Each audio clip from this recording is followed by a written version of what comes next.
செழிக்கட்டும் விவசாயம், சீர்படட்டும் நிர்வாகம், உலக மக்கள் முகங்களில் நிலவட்டும் புன்சிரிப்பு, வளர்க ஆன்மீகம், வாழ்க வாழ்வாங்கு.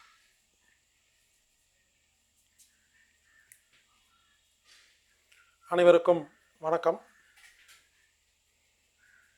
ஆன்மீகம் என்ற தலைப்பில் 3வது நாள் வகுப்பு. மே மாதம் 2020 23ஆம் தேதி முதல் 27ஆம் தேதி வரை தினமும் மாலை 7 மணி முதல்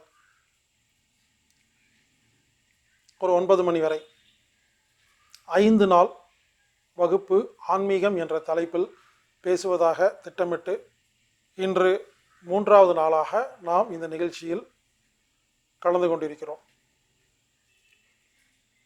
நண்பர்களே, கடந்த 2 நாட்களில் நாம் பார்த்த விஷயத்தை ஒரு முறை ஞாபகப்படுத்திவிட்டு இன்றைய வகுப்புக்கு செல்வோம். முட்டாளா புத்திசாலியா அப்படின்னு ஒரு கான்செப்ட் பார்த்தோம். இந்த கான்செப்ட் புரிஞ்சால் மட்டும்தான் உலகத்தில் பல்வேறு விஷயங்கள் புரியும். பல பேர் நிம்மதி இல்லாமல் வாழ்வதற்கும் புரியாமல் வாழ்வதற்கும் ஒரே காரணம் இந்த முட்டாளா புத்திசாலியா என்ற இந்த தத்துவம் புரியாமல் இருப்பதே.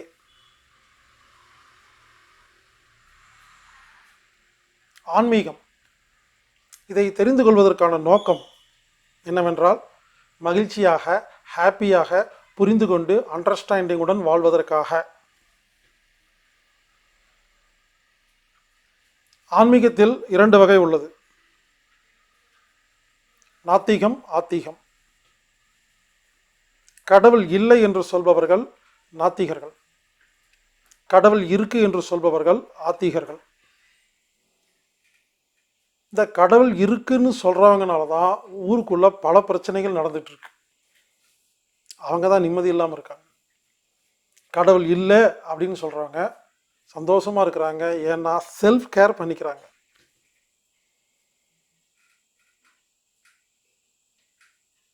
இந்த கடவுள் இருக்காருன்னு சொல்கிறவங்க 2ஆக பிரிக்கலாம், அத்வைதம், துவைதம். அத்வைதம்னா இந்த பிரபஞ்சமும் இறைவனும் இந்த பிரபஞ்சமும் இறைவனும் ஒன்று என்று சொல்லும் தத்துவம் புரிந்து கொண்டு வாழும் நபர்கள். துவைதம் அப்படின்னா இறைவன் வேற பிரபஞ்சம் வேற என்று சொல்லும் நபர்கள். இந்த 2ல் எது கரெக்ட் அப்படின்னு கேட்டால், கோழியிலேருந்து முட்டை வந்துச்சா முட்டையிலேருந்து கோழி வந்துச்சா அப்படிங்கிற கதை தான். கோழியிலேருந்து தான் முட்டை வந்துருச்சுன்னு சொல்லி இந்த பக்கமாக ஒரு 1000 பேர் உட்காந்து பட்டிமன்றத்தில் உட்காந்துருப்பாங்க. முட்டையிலிருந்து தான் கோழி வந்திருக்கு அப்படின்னு சொல்லி இந்த பக்கம் ஒரு 1000 பேர் உட்காந்துருப்பாங்க. இவங்ககிட்டயும் 1000 பாயிண்ட் இருக்கும், அவங்ககிட்ட 1000 பாயிண்ட் இருக்கும். இதை நம்பி பல கோடி மக்கள் இருக்காங்க, அதை நம்பி பல கோடி மக்கள் இருக்காங்க. அப்போ இதுதான் கரெக்டா அப்படின்னா அப்போ இத்தனை பேர் முட்டாள்னு அர்த்தம். அதுதான் கரெக்டுன்னா இத்தனை பேர் முட்டாள்னு அர்த்தம். யாராலையும் அத்வைதம் துவைதம் இதுதான் சரி என்று மனித அறிவை வைத்து சொல்ல முடியவே முடியாது என்பதுதான் எனது கருத்து.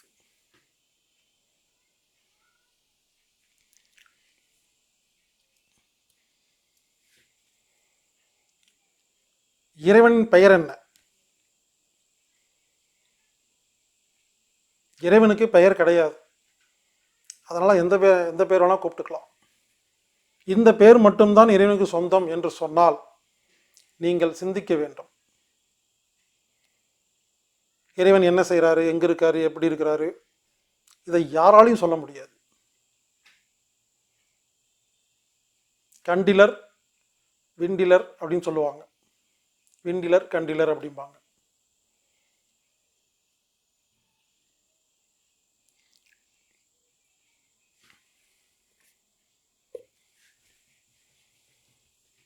இறைவன் நல்லவரா கெட்டவரா அப்படின்னு கேட்டால், இந்த உலகில் உள்ள அனைத்து நல்லது கெட்டதும் எல்லாமே இறைவன்தான் அவரது அனுமதியோடு தான் நடக்கிறது என்பது எனது கருத்து. உருவ வழிபாடு சரியா தவறா? உருவ வழிபாடு தவறல்ல, ஆனால் புரியாமல் வணங்குவது தவறு. புரிந்து அதை மரக்கட்டையாகவும் பார்க்க தெரிய வேண்டும், இறைவனாகவும் பார்க்க தெரிய வேண்டும். கல்லாவும் பார்க்கணும், கடவுளாகவும் பார்க்கணும். இந்த புரிதல் இருந்தால் உருவ வழிபாடு தவறல்ல. இந்த உலகில் நிறைய மதங்கள், நிறைய மார்க்கங்கள், நிறைய வழிமுறைகள், நிறைய வழிபாடுகள் எல்லாமே இருக்குது. தயவு செய்து எதையும் குறை சொல்லாதீர்கள். ஏனென்றால் அவரவர் நிலையில் அவரவர் சரியே என்று புரிந்து வாழும் நபர்கள் ஆன்மீகவாதிகள். எனது மார்க்கம், எனது வழி, எனது வழிபாடுதான் சிறந்தது, மற்றதெல்லாம் தப்பு என்று சொல்பவர்கள் நீங்கள் சிந்திக்க வேண்டும். மதம் என்பது ஒரு வட்டம், ஆன்மீகம் என்பது அதற்கு மேலே வாஸ்ட். எனவே மதத்திலிருந்து ஆன்மீகத்துக்கு வாருங்கள். ஆன்மீகம் வேறு, மதம் வேறு. ஒற்றுமை என்பது எவ்வளவு மாற்று கருத்து இருந்தாலும் கருத்துக்களில் மட்டுமே சண்டை போட்டுவிட்டு பிசிக்கலாக வேற எந்த ஒரு விஷயத்திலையும் சண்டை போடாமல் இருக்கும் அந்த தன்மைக்கு பெயர்தான் ஒற்றுமை.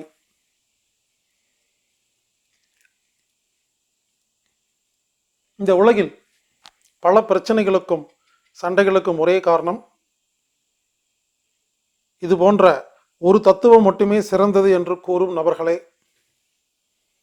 அப்பொழுது உலகில் உள்ள அனைத்து சண்டைகளையும் சச்சரவுகளையும் சரி செய்ய வேண்டும் என்றால் அனைத்து கருத்துக்களையும், அதாவது அவரவர் நிலையில் அவரவர் சரியே என்ற தத்துவத்தை புரிந்து கொண்ட ஆன்மீகவாதிகள் அதிகமானால் மட்டுமே.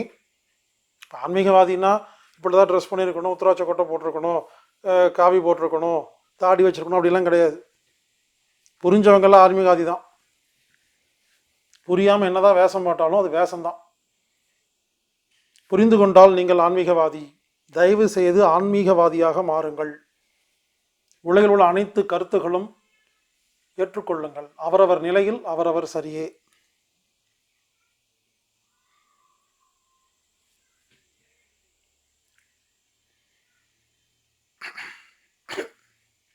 இப்பொழுது இது போன்ற விஷயங்களை நேற்று முந்தா நேற்று 2 நாள் நாம் பார்த்தோம். இன்று சில விஷயங்களை பார்க்க இருக்கிறோம். முக்தி அப்படிங்கிற தலைப்பில் சில விஷயங்கள், கர்மயோகம், பக்தி யோகம், ஞான யோகம், கிரியா யோகம், வாழ்க்கை பயணம், வாழ்க்கை லட்சியம், ஸ்டாப் பர்த், பிறவி இல்லா நிலைக்கு போகிறது, கர்மா கழிக்கிறது, இது சம்பந்தமெல்லாம் இன்னைக்கு நம்ம பார்க்க போகிறோங்க. இன்றும் கேள்வி பதில் கிடையாது. இன்று ஒரு 1 மணி நேரம் 1.5 மணி நேரத்தில் நான் சொல்ல வேண்டியதெல்லாம் சொல்லி முடிச்சிருவேங்க. அதுக்கப்புறமா நாளைக்கு ஒரு 3/4 மணி நேரம் இல்லை 1 மணி நேரம் ஜென்ரலாக நான் ரொம்ப வருஷமாக சில விஷயத்தை சொல்லணும்னு நினச்சிட்டு இருக்கிறேன். டோட்டலாக இனிமேல் எனக்கு யார் மெயில் பண்ணாலும் யார் ஃபோன் பண்ணாலும் நாளைக்கு பேசுகிற 1 மணி நேரம் அந்த வீடியோவை கொடுத்துட்டு இதை பார்த்துட்டு கேளுங்க அப்படின்னு சொல்லலான்ட்டு இருக்கேன். ஏன்னா எனக்கு ஒரு நாளைக்கு 300 இமெயில் வருதுங்க, 100லேருந்து 300 இமெயில் வருதுங்க. ஒரு நாளைக்கு 50 பேர்த்துக்கிட்ட நான் ஃபோன் பேசிகிட்டு இருக்கேன். ஸோ எல்லாம் திரும்ப திரும்ப ஒரே பதில் தான் சொல்லிகிட்டு இருக்கிறேன். எனவே நாளைக்கு ஒரு 1 மணி நேரம் நான் ஜென்ரலாக பல விஷயங்கள் மொத்தமாக, ஏற்கனவே பல பேர்த்துக்கு தெரிஞ்ச விஷயமா கூட இருக்கலாம், மொத்தமாக என்னமோ சொல்லணும்னு நினைக்கிறேன். அது 1 மணி நேரம் பேசி முடிச்சுட்டு அதற்கப்புறமா கேள்வி பதில், 1 மணி நேரம் கேள்வி பதில் நாளைக்கு வச்சுக்கலாங்க. நாளைக்கு 1 மணி நேரம் நான் பேசுவேன், அதுக்கப்புறம் 1 மணி நேரம் கேள்வி பதில். நண்பர்களே, இப்பொழுது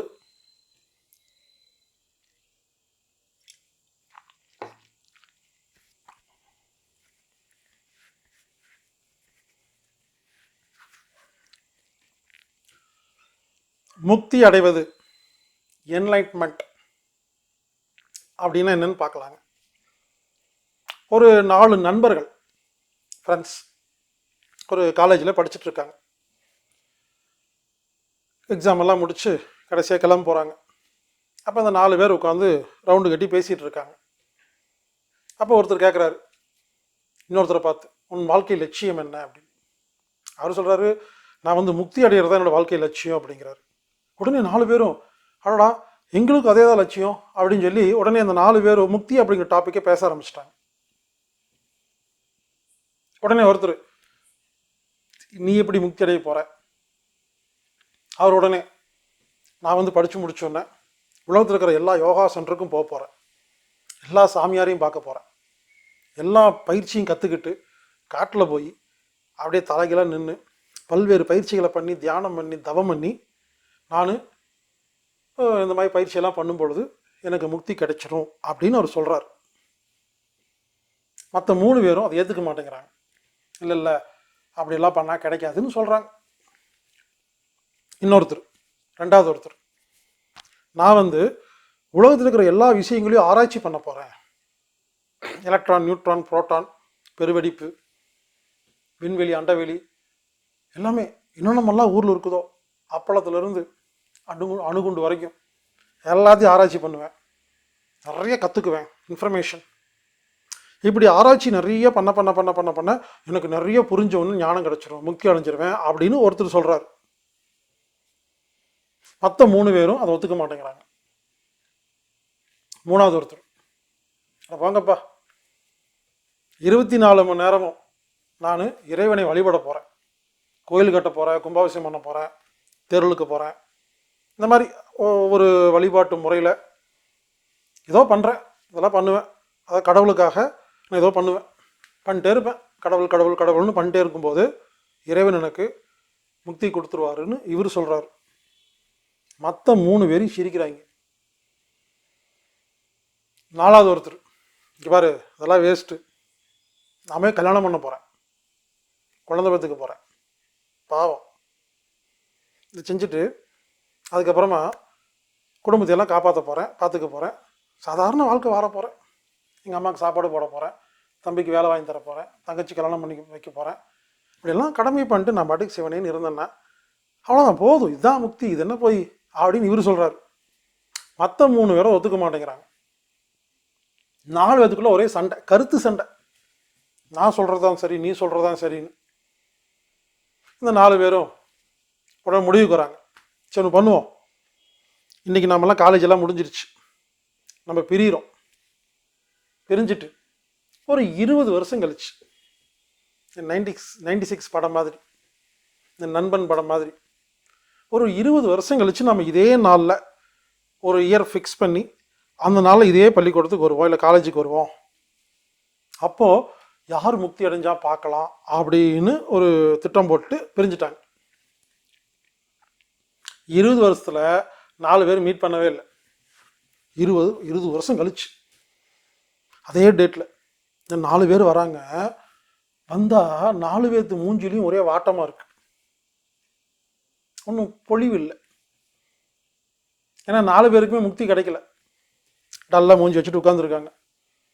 அப்புறம் பேசிக்கங்கடாப்பா 20 வருஷம் ஆச்சு, அன்றைக்கி நம்ம சொன்னோம்ல என்னாச்சு அப்படின்னு பேசும் பொழுது 4 பேருக்கும் டல்லாக இருக்கிறாங்க, டயர்டாக இருக்கிறாங்க, ஒன்றும் மகிழ்ச்சி இல்லை, முக்தி அடையலை அப்படின்னு ஒத்துக்கிட்டாங்க. என்னப்பா என்ன பண்ண அப்படின்னு கேட்டோன்னே அவர் சொல்கிறார் ஒருத்தர், நான் வந்து என்ன பண்ணேன்னா கோயில் கட்டினேன், கும்பாபிஷேகம் பண்ணேன், என்னமோ பண்ணேன், தேர்தலுக்கு எல்லாம் பண்ணேன், இப்படி ஏகப்பட்ட பிரச்சனை வந்துச்சு, பாலிட்டிக்ஸ், ஏகப்பட்ட பாலிட்டிக்ஸு, ஏகப்பட்ட பிரச்சனைகள். அந்த கோயிலை நடத்தி கும்பாபிஷேகம் பண்ணி பண்ணுறதுக்குள்ளே எவ்வளவு எவ்வளோ பேர் எவ்வளோ திட்டுறாங்க, எவ்வளோ பிரச்சனைகள், ஒன்றும் சமாளிக்க முடியல, இவ்வளோ பண்ணி வேஸ்ட், நிம்மதியே இல்லை அப்படின்னு யார் இந்த கோயில் கட்டி கும்பாபிஷேகம் பண்ணி இந்த இறைவன் பக்தி வழிபாட்டில் போனவர் வேஸ்ட்டுங்க, ஒன்றும் இல்லைங்க, இருக்கிற அவ்வளோதான் அப்படிங்கிறார். இன்னொருத்தர், நான் இந்த உலகத்தில் இருக்கிற எல்லா விஷயத்தையும் ஆராய்ச்சி பண்ணேன், எல்லாத்தையும் எலக்ட்ரான் நியூட்ரான் புரோட்டான் சைட்டோபிளாசம் என்னென்னமெல்லாம் இருக்குது, எல்லாத்தையும் ஆராய்ச்சி பண்ணேன், பெரிய வெடிப்பு பிக் பேங் தியரி எல்லாத்தையும் ஆராய்ச்சி பண்ணிட்டேன், எல்லாத்தையும் ஆராய்ச்சி பண்ணி கடைசியில் பார்த்தா என்னமோ ஒன்று குறையுது, என்னமோ மிஸ் ஆகுது, என்னன்னே தெரில, முழுமையாக புரிஞ்சுக்கவே முடியல. ஒரு மாதிரி ஒரு கன்ஃபியூஸ் ஸ்டேட்லேயே தான் இருக்கு அப்படின்னு இவர் இந்த சயின்டிஸ்ட் இவர் ராக்கெட்லாம் போயிட்டு வந்துட்டார். அங்கே போய் ஒன்றும் புரியல இருக்கு. வெற்றிடம் எல்லாம் பார்த்துட்டு வந்துட்டார், வேக்கமெல்லாம். அவருக்கு ஒன்றும் புரியலன்ட்டார். மூணாவது ஒரு மனுஷன் இவர் காட்டுக்கு போய் தலைகளாக நின்று காட்டில் ஏகப்பட்ட பிரச்சனையை பார்த்து, சரி அது வேண்டான்னு ஆசிரமங்களுக்கு போய் அங்கே போய் பார்த்தா அதை விட ஒரு பிரச்சனையாக இருந்து மொட்டையை போட்டு ஆசிரமத்தில் உட்காந்து ஏகப்பட்ட பிரச்சனையை பார்த்து, அங்கே போனால் இவங்களுக்கெல்லாம் மொட்டை போட்டுடுறாங்க, அந்த சாமியார் மட்டும் மொட்டை அடிக்க மாட்டேங்கிறாரு. அவர் நல்லா சந்தோஷமாக தான் வாழ்கிறாரு. ஊருக்கு அத்தனை பேர்த்தையும் குடும்பத்தை பிரித்து வச்சிடறாரு. ஆனால் அவரு மட்டும் குடும்பத்தோடு நிம்மதியாக இருக்கிறாரு. அதை பார்த்து ஓடி வந்து காட்டுக்குள்ளே போனால் ஏகப்பட்ட பிரச்சனை, எவ்வளோ யோகா மூச்சு பயிற்சி தியானம் எதை செஞ்சாலும் என்னமோ ஒன்று மிஸ் ஆகுது, ஒரு ஃபினிஷிங் கிடைக்கல. இவர் இன்னொருத்தர், என்னப்பா நீ என்ன பண்ண? அது ஏன் கேட்குறீங்க? என் தங்கச்சி கல்யாணம் பண்ணி வச்சேன், என் தம்பிக்கு பிஸ்னஸ் சரி பண்ணி கொடுத்தேன், ஒய்ஃபுக்கு வேணுங்கிறதெல்லாம் வாங்கி கொடுத்தேன், என் குழந்தை கொடுத்து எல்லாம் கொடுத்தேங்க, அம்மாவுக்கு சோறு போட்டேங்க. என்னங்க நன்றி கேட்டால் அவ்வளோங்க, கொடுக்குற வரைக்கும் வாங்கிக்கிறாங்க. ஒரு நாள் இல்லைன்னே திட்டுறாங்க. ஒரு நன்றி இல்லை, மரியாதை இல்லை. நான் ஏடிஎம்மா நான் எடுத்து போச்சுங்க இவருக்கெல்லாம் பண்ணி, இது பேசாமல் சும்மா இருந்திருக்கலாங்கன்னு இவர் புலம்பிட்டு இருக்கார். இப்படி இந்த 4 பேரும் தான் முக்தி அடையவில்லை என்ற அந்த புலம்பலை புலம்பிக் கொண்டிருக்கும் பொழுது திடீரென இறைவன் வந்து விட்டார். இவருங்க இது ஒரு சும்மா கதை புரியிருக்காக பேசிட்டு இருக்கேன். உடனே வந்தாரு, அவர் யாரு அப்படின்னு கேட்டிருக்காதீங்க, புரியிருக்காக சொல்லிருக்கேங்க. இறைவன் வந்துட்டார். வந்துவிட்டு அவர் வாட்டுக்கு இறங்கிட்டு உங்கள் 4 பேருக்கும் முக்தி அப்படின்ட்டார். வந்துட்டு முக்தி அப்படின்ட்டார். உடனே 4 பேர்த்துக்கும் சந்தோஷம்லாம் வரல, கோவம் வந்துருச்சு. ஒருத்தர் கோவம் வந்துருச்சு. ஹலோ கடவுள், என்ன நினச்சிட்டு இருக்கிற நீ? நான் காட்டுக்குள்ளே வந்து 10 வருஷம் தலைகளாக நின்றுட்டு இருந்தேன் உன்னை பார்க்குறக்காக, நீ வரவே இல்லை. நான் தானே காட்டுக்குள்ளே வந்து தியானம் பண்ணேன். இந்த 3 பேர் தியானமே பண்ணல, யோகா பண்ணல, ஒன்றும் பண்ணல. அப்போது அவங்களுக்கு எனக்கு என்ன வித்தியாசம்? நீ அங்கே வந்திருக்க வேண்டியதானே. நீ சண்டை பிடிக்கிறார். இன்னொருத்தர், ஹலோ கடவுள், இங்கே பாருங்க, இது நியாயமே இல்லை. நான் தான் கோயில் கட்டி உங்களுக்கு குளிப்பாட்டினேன், அபிஷேகமெல்லாம் பண்ணேன், டெய்லி உங்களை புகழ்ந்து பாடுவேன், உங்களை தூக்கிட்டு அப்படியே சுற்றிட்டு வந்தேன், என்னமோ பண்ணேன். என்ன இறைவா இப்படி நன்றி இல்லாமல் பண்ணிட்டீங்க? அப்போ இவங்கெல்லாம் சாமியை கும்பல் இறைவா அப்படின்னு இந்த பக்தி வழிபாட்டில் இருந்தவர் சண்டை பிடிக்கிறார். மூணாவது ஒருத்தர் சயின்டிஸ்ட், ஹலோ மிஸ்டர் கடவுள், இது வந்து நல்லா இல்லை. நான் ராக்கெட்ல எல்லாம் வந்தேன், உன்னை பார்த்து எங்கேயுமே காணோம். நீ எனக்கு தான் அறிவு அதிகம், நிறைய தெரிஞ்சு வச்சுருக்கிறேன். உங்களெல்லாம் கேளுங்க, என்ன வேணால் கேளுங்க, பதில் சொல்ல டக்குன்னு சொல்லுவேன். உங்களுக்கு ஒன்றுமே தெரியாது இறைவா. அப்போ இவ்வளோ தெரிஞ்சு இவ்வளோ கஷ்டப்பட்டு படித்து எனக்கு நீ எனக்கு தனியாக வந்திருக்கணும்ல, இப்போ படிக்காதவங்களால ஏன் வந்தேன் அப்படின்னு இவர் சண்டை பிடிச்சிட்டு இருக்கார். இன்னொருத்தர், இறைவா இது ரொம்ப மோசம், நான் தான் தங்கச்சி கல்யாணம் பண்ணேன், தம்பிக்கு வேலை வாங்கி கொடுத்தேன், ஒய்ஃபுக்கு சோறு போட்டேன், குழந்தைய பாதுகாத்தேன், அம்மா அப்பாவுக்கு சோறு போட்டேன். ஏன் இந்த 3 பேர், இவன் ஒவ்வொரு காட்டுக்குள்ள ஓடிட்டான், இவன் ராக்கெட்டில் போயிட்டான், இவன் கோயில் கட்டி போயிட்டான், இந்த 3 பேர்த்து வீட்டு அப்பா அம்மாவுக்கு நான் தான் சோறு போட்டேன். நான் என்னோட எந்த ஆசைபாசங்களெல்லாம் விட்டுட்டு டீ கூட குடிக்காமல் காசு ஏற்றி வச்சு இத்தனை பேர்த்த பார்த்துட்டு இருந்தேன். என்ன இறைவா நீ, இது ஒரு கடமையை நான் பண்ணிட்டு இருந்தேன் இல்லையா? எனக்கு நீ காட்சி கொடுக்காம இது 3 பேர்த்துக்கு கொடுத்துட்டியே, அப்போ எனக்கு அவங்களுக்கு என்ன வித்தியாசம்னு 4 பேர் சண்டை பிடிச்சிட்டு இருக்கும் பொழுது கடவுள் சொன்னாராமா, சாரி நான் தெரியாம பண்ணிட்டேன். அதாவது உங்கள் 4 பேருக்கும் உள்ளது 4 குணம்: கர்ம யோகம், கிரியா யோகம், பக்தி யோகம், ஞான யோகம். இது 4 யோகங்கள். பொதுவாக ஒரு மனுஷங்கிட்ட நல்லா நீங்கள் ஒரே மனுஷங்கிட்ட 4 ஒன்றா இருந்தால் தான் நான் வந்து முக்தி கொடுப்பேன். நீங்கள் 4 பேர் ஒன்றா இருந்தனால கன்ஃபியூஸ் ஆகி நான் வந்துட்டேன், சாரி, உங்கள் 4 பேர்த்துக்கு கிடையாது. இந்த 4 குணமும் உங்கள் 4 பேர்த்துக்கிட்ட இருக்கணும். இந்த 4 குணமும் ஒவ்வொருத்தருக்கிட்ட இருந்தால் தான் முக்தி, சாரின்ட்டு போயிட்டாராமா. உடனே இந்த கதையை வச்சுக்கிட்டு வந்தது யார், அவருக்கு அறிவு இல்லையா, அவர் இதுக்கு வந்தார், அப்புறம் திரும்பி போனால் கேட்காதீங்க. ஒரு விஷயத்தை உங்களுக்கு புரிய வைக்கிறதுக்காக ஒரு ஸ்டோரி சொல்லிட்டு இருக்கேன். கான்செப்ட் இவ்வளோதான். 4 குணங்களும் ஒரே மனிதனுக்கு இருந்தால்தான் முக்தியே தவிர இதில் ஒன்று மட்டும் இருந்தால் பத்தாதுங்கிறதாங்க விஷயம். அப்போ என்னை பொறுத்தவரை முக்தி அடைதல் அப்படின்னா என்னென்னா, கர்ம யோகியாக இருக்கணும், பக்தி யோகியாக இருக்கணும், கிரியா யோகியாக இருக்கணும், ஞான யோகியாக இருக்கணும். இந்த 4 யோகியாக இருந்தால் மட்டுமே நமக்கு முக்தி கிடைக்கும், என்லைட்மெண்ட். லத்தீன் மொழியில் இலுமினாட்டி அப்படின்னா என்னென்னா என்லைட்டட் பர்சன். இப்போ உடனே அவனுங்களுக்கு இந்த 4 விஷயம் இருக்கான்னு கேட்காதீங்க. இந்த மொழியில் அந்த பேர். இந்த 4 விஷயங்கள் யாரிடம் இருக்கிறதோ நீங்கள் முக்தியின் பாதையில் செல்கிறீர்கள் என்று அர்த்தம். இப்போ நம்ம என்ன பண்ண போகிறோம், இந்த 4 பாதைகள், 4 யோகங்களை பற்றி விரிவாக விளக்கமாக இன்று நாம் பார்க்க இருக்கிறோம்.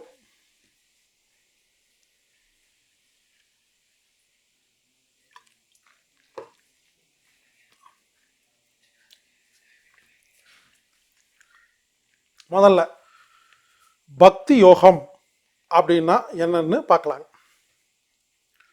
பக்தி யோகம் அப்படிங்கிறது வெள்ளிக்கிழமை கரெக்டாக கோவிலுக்கு போவது கிடையாது, இந்த நவகரத்தை சுற்றுறது கிடையாது, காவடி எடுத்து ஆடுறது கிடையாது, தீ மிதிக்கிறது கிடையாது, ஞாயிற்றுக்கிழமை சர்ச்சுக்கு போகிறது கிடையாது, 5 வேளை மசூதிக்கு போகிறது கிடையாது. புரிந்து கொள்ளுங்கள், பக்தி யோகம் என்றால் என்னவென்றால், இப்போ நான் சொன்னதெல்லாம் என்னென்னா ஆக்ஷன், கிரியா. ஒரு செயல் செய்கிறீங்க, செயல் பக்தி யோகம் கிடையாது, எண்ணமே பக்தி யோகம். அதாவது நவகிரகத்தை சுற்றும் பொழுது, இன்னைக்கு 10 மணிக்கு போய் கடையை திறக்கணும், நல்லா பிஸ்னஸ் நடக்கணும், இவன் ஏன் இப்படி சொல்லிட்டான் அப்படின்னு யோசிச்சுட்டே சுற்றுனீங்கன்னா இதுக்கு பேர் கிரியா யோகம், பக்தி யோகம் கிடையாது. புரிஞ்சுக்குங்க, பக்தி யோகம் என்பது என்னவென்றால் 24 மணி நேரமும் இறை சிந்தனையோடு வாழும் அந்த நிலைக்கு பேர் தான் பக்தி யோகம். அப்போ 24 மணி நேரம் நம்ம இறைவனை சிந்திச்சுட்டே இருந்தோம்னா வேற எந்த வேலை வெட்டி பார்க்க வேண்டாமா அப்படின்னு உங்களுக்கு தோணலாம். நண்பர்களே, புரிந்து கொள்ளுங்கள், நான் என்ன சொல்ல வரேன்னா ரொம்ப சிம்பிள்.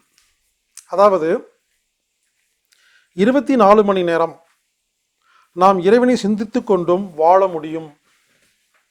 இப்போ உங்களுக்கு ஒரு பொண்ணு இருக்குன்னு வச்சுக்கோங்களேன். அந்த பொண்ணு நீங்கள் ஹாஸ்டலுக்கு அனுப்பிச்சிட்டிங்க, ரொம்ப வருஷமாக, ஒரு 25 வருஷமாக அவங்க கூட இருக்காங்க. நீங்கள் என்ன பண்ணுறீங்க, ஹாஸ்டலுக்கு அனுப்பிச்சிட்டிங்க, காலேஜுக்கு படிக்கிறாங்கன்னு ஹாஸ்டல் அனுப்பிச்சிட்டிங்க. அவங்க ஹாஸ்டலில் போய் படிக்க போயிட்டாங்க. நல்லா கேவீங்க, அம்மா நீங்கள் என்ன பண்ணுவீங்கன்னா 24 மணி நேரம் உங்கள் பொண்ணை நினச்சிக்கிட்டே இருப்பீங்க. இந்நேரம் சாப்பிட்ருப்பாள்ல, தூங்கியிருப்பாளா, என்ன பண்ணியிருக்கான்னு தெரியலையே, அங்கே சோறு ஒழுங்காக கிடைக்குதான்னு தெரியலையே நினச்சிட்டு இருப்போமா இல்லையா? அதுங்க சில பேர் தன் கணவரை நினச்சிட்டு இருப்பாங்க, சில பேர் தன் மனைவி நினச்சிட்டு இருப்பாங்க, சில பேர் தன் அம்மாவை அப்பாவை. இப்படி பார்த்தீங்கன்னா, அதாவது எப்படின்னா, நாம் 24 மணி நேரமும் ஒரு விஷயத்தை நினைத்து கொண்டும் எல்லா வேலைகளையும் பார்க்க முடியும் என்பதை உங்களுக்கு புரிய வைப்பதற்காக இந்த உதாரணம் சொன்னேன். அப்போ 24 மணி நேரம் இறை சிந்தனையோடு வாழ்ந்தால் நீங்கள் பக்தி யோகி. புரிந்து கொள்ளுங்கள். அப்போ 24 மணி நேரம் வாழ்றது என்னன்னு கேட்டிங்கன்னா ரொம்ப சிம்பிளுங்க. உங்களுக்கு இந்த பக்தின்னு என்னன்னு சொல்லித்தராங்க. இந்த பக்தி யோகம். ஒருத்தர் செல்ஃபோன் வச்சுருக்கார், திடீர்னு காணாமல் போச்சு, தேடுறாரு. நான் காரில் வச்சேன், போய் காரில் போய் பார்க்குறாரு, இல்லை பாத்ரூமில் ஒரு வச்சுருப்பணும், பாத்ரூமில் பார்க்குறாரு, இங்கே பார்க்குறாரு, அங்கே பார்க்குறாரு, இங்கே பார்க்குறாரு, நான் இங்கே வச்சேன், நான் அங்கே வச்சேன், எல்லாம் பார்த்துட்டு எங்கேயுமே கிடைக்கல. அதாவது இவரது அறிவுக்கு எட்டன எல்லா இடத்துலையும் பார்த்துட்டாரு, எங்கேயுமே கிடைக்காதப்போ ஃபைனலாக என்ன எங்கேயுமே கிடைக்கலையேன்னு வேறு எங்கே தேடுறதுன்னு தெரியாதப்போ, இறைவா என் செல்ஃபோனை காணோம், தயவு செய்து நீ என்னை கண்டுபிடிச்சி கொடுத்துரு, ஏன்னா உனக்கு தான் சக்தி அதிகம்.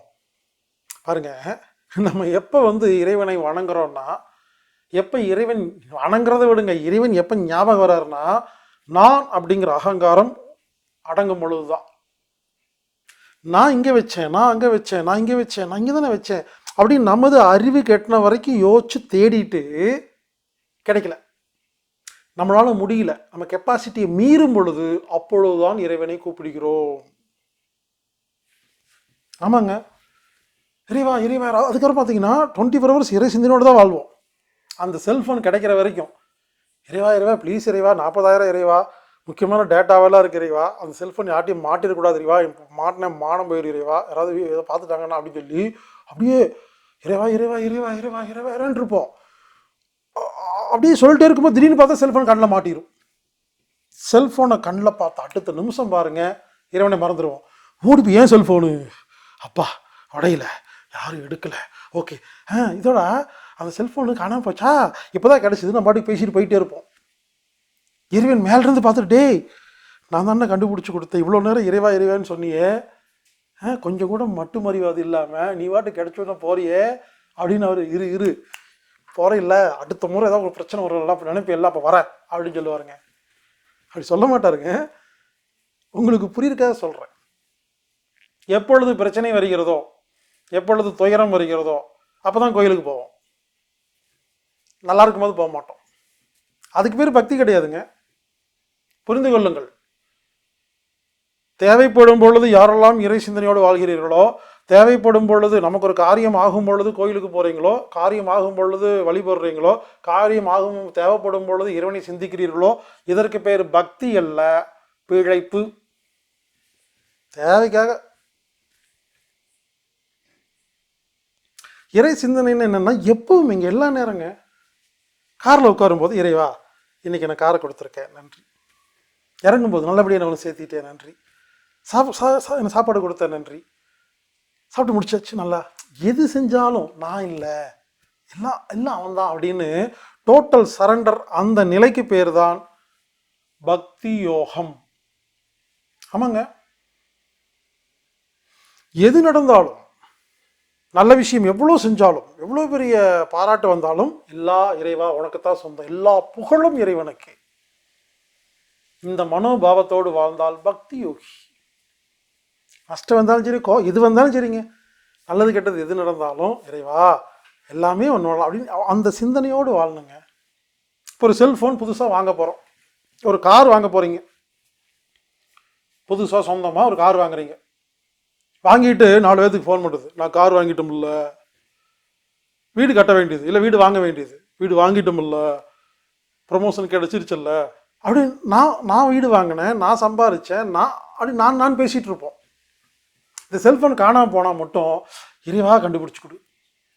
வீடு திடீர்னு ஏதாவது பிரச்சனை வந்துடும், இல்லை வேலையில் ஏதாவது பிரச்சனை வந்துடும், இல்லை பணம் நஷ்டமாயிடும், இறைவா எனக்கு எப்படியாவது நஷ்டத்துலேருந்து வெளியே கொண்டு வா அப்படிங்கிறோம்.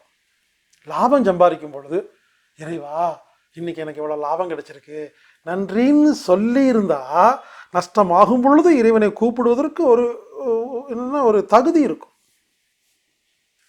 யோசிச்சு பாருங்க. அப்போ பக்தி யோகின்னு எப்படின்னா, பக்தி யோகி எப்படி தெரியுமா இருப்பாங்க, எப்பொழுதும் இறை சிந்தனையோடு இருப்பார்கள். பக்தி யோகின்னு கண்டுபிடிக்கிறது ரொம்ப சுலபம், எளிமையாக இருப்பார்கள், அனைவருக்கும் ஒரே மரியாதை கொடுப்பார்கள், அதான் பக்தி யோகி. ஆமாங்க, எல்லாமே இறைவன் தான் நினைச்சிற ஒருத்தர் எப்படிங்க ஏற்ற இறக்கத்தை பார்ப்பாங்க. புரிந்து கொள்ளுங்கள். பக்தி யோகிகள் வேஷம் அணிய மாட்டார்கள். அது நான் பக்தியோட இருக்கிறேன்னு உங்களுக்கு காட்டுறதுக்காக தான் இருப்பாங்க. எளிமையாக இருப்பார்கள், அனைவரையும் ஈக்குவலாக டீல் பண்ணுவாங்க. பக்தி யோகி 24 மணி நேரம் இறை சிந்தனையோடு வாழ்வார்கள். இப்போ சொல்லுங்க, நீங்க எத்தனை பேர் இறை சிந்தனையோடு வாழ்கிறீர்கள்? யாராவது 24 மணி நேரமும் இறை சிந்தனையோடு வாழ்ந்தால் உங்களுக்கு ஒரு மார்க் போட்டு 25 மார்க். 25 மார்க். அதாவதுங்க, கர்மயோகம், பக்தி யோகம், ஞான யோகம், கிரியா யோகம், இந்த 4 இருக்கு. அதில் ஒவ்வொன்றுக்கும் 25 மார்க், மொத்தம் 100 மார்க் எடுத்தால் முக்தின்னு வச்சுக்கோங்களேன். இப்போ பக்தி யோகியாக நீ இருந்தீங்கன்னா 25 மார்க் போட்டுக்குங்க. உங்களுக்கு எப்பொழுதும் எல்லா நேரங்களிலும் இறைவா நீங்கள் யாரை இறைவன் சொல்கிறீங்களோ, நான் இந்த இறைவன் தான் சொல்லலை, உங்கள் மார்க்கத்தில் உங்கள் மதத்தில் நீங்கள் யாரை இறைவன் என்று சொல்கிறீர்களோ அவரை நினைத்து நீங்கள் 24 மணி நேரமும் எல்லாம் அவன் செயல், என்ற எண்ணத்தோடு வாழ்ந்தால் உங்களுக்கு 25 மார்க், இல்லை 20, 15, 5, சில பேர்த்துக்கு மைனஸில் போகும். ஆமாங்க, பாம்பேல ஒருத்தரை பார்த்தேன், கொடீஸ்வரன். என்கிட்ட வந்துட்டு எப்படி கோவப்படுறாரு, இறைவன் ரொம்ப மோசமான ஆளுங்க, நான்லாம் இப்போ இவரும் கும்பிட்றதே இல்லை, இன்னும் இவர் கும்பிடலன்னு அவர் வாழ மாட்டாருங்கிற மாதிரி. சார், இந்த கரூர் ஒரு கோயில் இருக்கு இல்லைங்களா, நான் தான் அந்த கோயிலில் தங்கத்தில் வந்து இது பண்ணேன், நான் தான் அந்த சாமிக்கு இது பண்ணேன், எல்லாம் பண்ணேன் சார், அன்னதானம் போட்டு எல்லாம் பண்ணேன் சார். எங்கள் மனைவி செத்துட்டாங்க சார், அதுக்கப்புறம் எதுவுமே செய்கிறதே இல்லை சார். இவர் செஞ்சாராமா, சாமிக்கு செஞ்சாராமா, இவருக்கு சாமி வந்து இவருக்கு வேணுங்கிறது கொடுத்துடணுமாம்மா. புரிந்து கொள்ளுங்கள், இது வந்து தனக்கு பணம் இருக்குன்ற திமிரு. கடவுளுக்கு நாம செய்யறதுக்கெல்லாம் ஒன்றுமே இல்லைங்க, அதை செஞ்சுட்டுல பெருமையெல்லாம் படக்கூடாதுங்க. புரிந்து கொள்ளுங்கள். இறை பக்தி என்பது எல்லா நேரமும் இறை சிந்தனையோடு எல்லாம் இறைவன் தான் டோட்டல் சரண்டர் ஆகி நீங்கள் வாழ்ந்தீங்கன்னா இதற்கு பேர் பக்தி யோகி. இதில் 25 மார்க் எடுக்கணும். ஆமாம், இந்த நம்ம ஸ்கூல்ல தான் 35 எடுத்தான் பாஸு, இங்கே அப்படி இல்லை, 25க்கு 25 எடுத்தால் தான் பாஸ். டவுட்டே கிடையாது, 24 டவுட் 25. தயவு செய்து இப்போ இருந்து ஒரு செகண்ட் தாங்க, நீங்கள் மாறிடலாங்க. சிந்திக்கல, ரொம்ப சிம்பிள். இந்த வினாடி முதல் எப்பொழுதும் இறை சிந்தனையோ, எல்லா இறைவன் அப்படின்னு நினச்சிட்டு வாழுங்க, ஹாப்பியாக இருக்கலாம். உண்மையிலே சொல்கிறேங்க, எது நடந்தாலும் ஹாப்பியாக இருக்கும் 24 hours. ஏன்னா எல்லா இறைவன் தான். அப்புறம் ஏன் டென்ஷன் ஆகுது, ஏன் கோவம் வருது, ஏன் பயம் வருது? எனவே பக்தி யோகியாக இருங்கள், எப்பொழுதும் இறை சிந்தனையோடு வாழுங்கள். அடுத்தது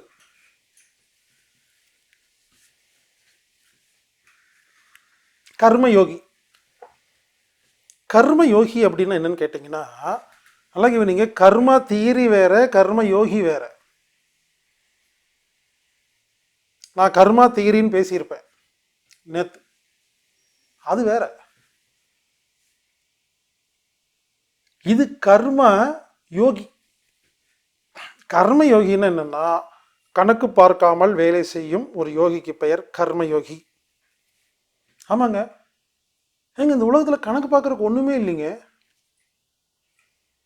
பல பேர் பார்த்தீங்கன்னா எல்லாத்தையும் கணக்கு போட்டிருப்பாங்க. யாருக்காவது ஒன்று செய்யணும்னா அவங்க நமக்கு என்ன செஞ்சாங்க, இவங்கெல்லாம் கர்மயோகியே கிடையாதுங்க. அதை விட ஒரு கூத்து என்னன்னா, ஒரு கல்யாணத்துக்கு போறதுக்கு முன்னால இவங்க வீட்டு பொண்ணு கல்யாணத்துல வச்ச மொய் புக் எடுத்துட்டு பார்ப்பாங்க, அவரு நம்ம கல்யாணத்துக்கு வரும் பொழுது எத்தனை வச்சாருன்னு. இதுதான் உலகத்திலேயே மகா மட்டமான ஒரு செயல். என்னங்க யோசிச்சு பாருங்க, உங்க பொண்ணு கல்யாணம் நடந்து 20 வருஷம் ஆச்சு, அப்போ பணத்துடைய வேல்யூ என்ன? அதுக்கப்புறம் எவ்வளவு நடந்துருச்சு. இந்த 500 செல்லாது 1000 செல்லாது நடந்து எங்கெங்கேயோ போயிட்டோம். அதை விடுங்க, அவருடைய வசதி என்ன, உங்க வசதி என்ன? நான் சில கல்யாணத்துக்கு போகும் பொழுது எதுவுமே மொய் வைக்க மாட்டேன், கிஃப்ட்டும் கொடுக்க மாட்டேன், போவேன், சாப்பிடுவேன், வாழ்த்து சொல்லுவேன், வந்துடுவேன். ஏன்னா அவங்களுக்கு இருக்கிற கோடிக்கணக்கான பணத்தை, லட்சக்கணக்கான பணத்தை செலவு பண்ணி நடத்திட்டு இருக்கிறாங்க. நான் எங்க என்னோட காசை கொண்டு உங்களுக்கு கொடுக்கணும் மொய்? இன்னொரு கல்யாணத்துக்கு போனா அங்க கோயிலில் கல்யாணம் பண்ணிட்டு ஹோட்டலில் சாப்பிட்ருப்பாங்க, மண்டபத்துக்கு கூட வாடகை இல்லாமல் பாவம் கஷ்டப்படுவாங்க. அப்போ அப்படி எடுத்து கொடுத்துருவோம், கணக்கு பார்க்க மாட்டோம். புரிந்து கொள்ளுங்கள். நாம் என்ன பண்ணிருக்கோன்னா, இருக்கிறவங்களுக்கே திரும்ப திரும்ப கொடுக்குறோம், இல்லாதவங்களுக்கு கொடுக்கறது இல்லை. கர்ம யோகி அப்படின்னு என்னன்னா, கணக்கு பார்க்காம வேலை செய்யறது.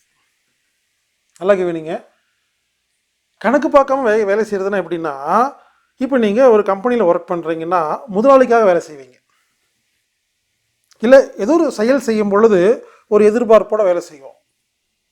கர்ம யோகி அப்படின்னா இறைவன்கிட்ட வேலை செய்கிறது. என்னது, இறைவன்கிட்ட வேலை செய்கிறதா? இன்டர்வியூ எப்போ வைப்பாரு, எவ்வளோ சம்பளம்னு கேட்காதீங்க. அதாவது நம்ம எந்த ஒரு செயல் செஞ்சாலும் இதை இறைவன் பார்த்துட்டு இருப்பாரு, நம்ம கூலி கொடுப்பாருங்கிற எண்ணத்தோடு நீங்கள் வாழ்ந்தீங்கன்னா உங்களுக்கு பெயர் கர்ம யோகி.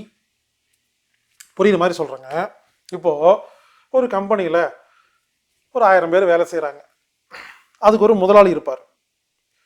இந்த தீபாவளி எப்போ பாருங்க, இந்த 1000 பேர்த்துக்கும் கவரில் போனஸ் தருவாங்க. அப்போது ஒவ்வொருத்தருக்கும் வேறு வேறு பணம் இருக்கும். ஒரு சில பேர் ரொம்ப விசுவாசமான ஆளுங்க, அந்த முதலாளி நினைப்பார், அல்ல என்ன சொன்னாலும் செய்கிறாரு, சரி அவருக்கு எக்ஸ்ட்ரா வச்சு கொடு. இவர் சொல்கிறதே கேட்கறதில்ல, 1 மணி நேரம் எக்ஸ்ட்ரா தான் இருக்க மாட்டேங்கிறாரு, இவர் கொஞ்சம் கம்மியாக கொடுப்பார், ரொம்ப மோசம் இல்லைம்பார். அப்போது ஒரு என்ன சொல்கிறேன், ஒரு தீபாவளி போனஸு கூட அந்த முதலாளி 1000 பேர்த்துடைய அந்த வேலையை கணிச்சு அந்த ஒரு போனஸ் கொடுக்குறாரா இல்லையா? ஆஃப்டர் ஆல் ஒரு 1000 பேர் வேலை செய்கிற கம்பெனியோட முதலாளிக்கே இந்த அறிவு இருக்கும் பொழுது இல்லாமல் இறைவன் யோசிச்சு பாருங்க, அவருக்கு நம்ம செய்யறது தெரியாதா? ஒரு விஷயம் புரிந்து கொள்ளுங்கள், 4 செவத்துக்குள்ள நடக்கிற ஒரு விஷயம் கூட இறைவன் பார்த்து கொண்டு அவர் கூலி கொடுத்து கொண்டே தான் இருப்பார். இந்த தத்துவத்தை புரிந்து கொண்ட ஒரு நபருக்கு பெயர் கர்ம யோகி. இனிமேல் நம்ம எல்லாம் என்ன பண்ணணும், இறைவன் கிட்ட வேலை செய்யணும். உங்களுக்கு பிடிச்ச இறைவன், உங்களுக்கு எந்த மதம், எந்த ஜாதி, எந்த மார்க்கத்தில் இருக்கீங்களோ உங்களுக்கு பிடிச்ச இறைவன் கிட்ட நீங்கள் ஒர்க் பண்ணுங்க. எந்த செயல் செய்தாலும் இந்த செயலால் ஏற்படுகிற நல்லது கெட்டதுக்கு இறைவன் கூலி கொடுப்பார் அப்படிங்கிற எண்ணத்தோடு எந்த ஒரு எதிர்பார்ப்பு இல்லாமல் யார் வேலை செய்கிறார்களோ அவர்களுக்கு பெயர் கர்ம யோகி.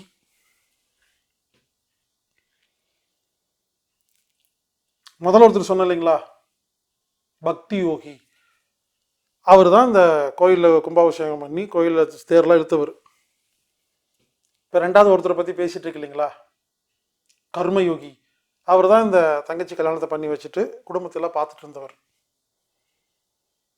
புரிந்து கொள்ளுங்கள். முடிஞ்ச வரைக்குங்க என்ன வேணால் பண்ணுங்க, ஒரு முக்கியமான விஷயம் புரிஞ்சுக்குங்க, நீங்கள் யாருக்காவது உதவி செஞ்சா திரும்ப அவங்ககிட்ட இருந்து பலன் கிடைக்கும் என்று எதிர்பார்க்காதீர்கள். உங்களுக்கு வேண்டுங்கும் போது வேற எங்கேயாவது கிடைக்கும். இதுதான் கர்மயோகின்னு புரிதல். ஆமாங்க. இப்போ ரோட்டில் அடிபட்டு விழுந்துட்டீங்க, ஒரு ஆக்சிடென்ட், சரிங்களா? அப்போ ஒருத்தர் ஓடி வந்து பார்த்துட்டு இவருக்கு எனக்கு ஒன்றுமே இல்லை, இவருக்கு ஹெல்ப் பண்ணவே இல்லை அப்படின்னு நான் ஹெல்ப் பண்ண மாட்டேன்னு போயிட்டாருன்னா எப்படி உங்களுக்கு பிழைக்கிறது நீங்கள் சொல்லுங்கள்? அப்போது ஒரு எதிர்பாராத விதமாக ஆக்சிடென்ட் நடக்கும் பொழுது யாரோ ஒருத்தர் வந்து நம்மளை காப்பாற்றுறாரா இல்லையா? அவர் ஏன் செய்யணும்? ஏன் செய்கிறாருன்னா, நீங்கள் வேறு யாரையாவது எங்கேயாவது காப்பாற்றி வச்சிங்கன்னா அது இங்கே கணக்கு செட்டில் ஆகும். உங்களுக்கு புரியுற மாதிரி சொல்கிறாங்க. எனது பாட்டி என்னை குப்புரை படுக்க வச்சு தட்டி தட்டி தூங்க வச்சாங்க. எங்கள் அம்மா என்னை சோறு போட்டு வளர்த்துனாங்க, எங்கள் அப்பா வளர்த்துனாங்க, சித்தி, அத்தை, மாமா, பெரியம்மா, எத்தனையோ பேர், பக்கத்து வீட்டுக்காரங்க. யோசிச்சு பாருங்க, இவங்க எல்லாம் என்னை வளர்த்துனாங்க, என்னோட ஆசிரியர்கள் எத்தனையோ பேருங்க.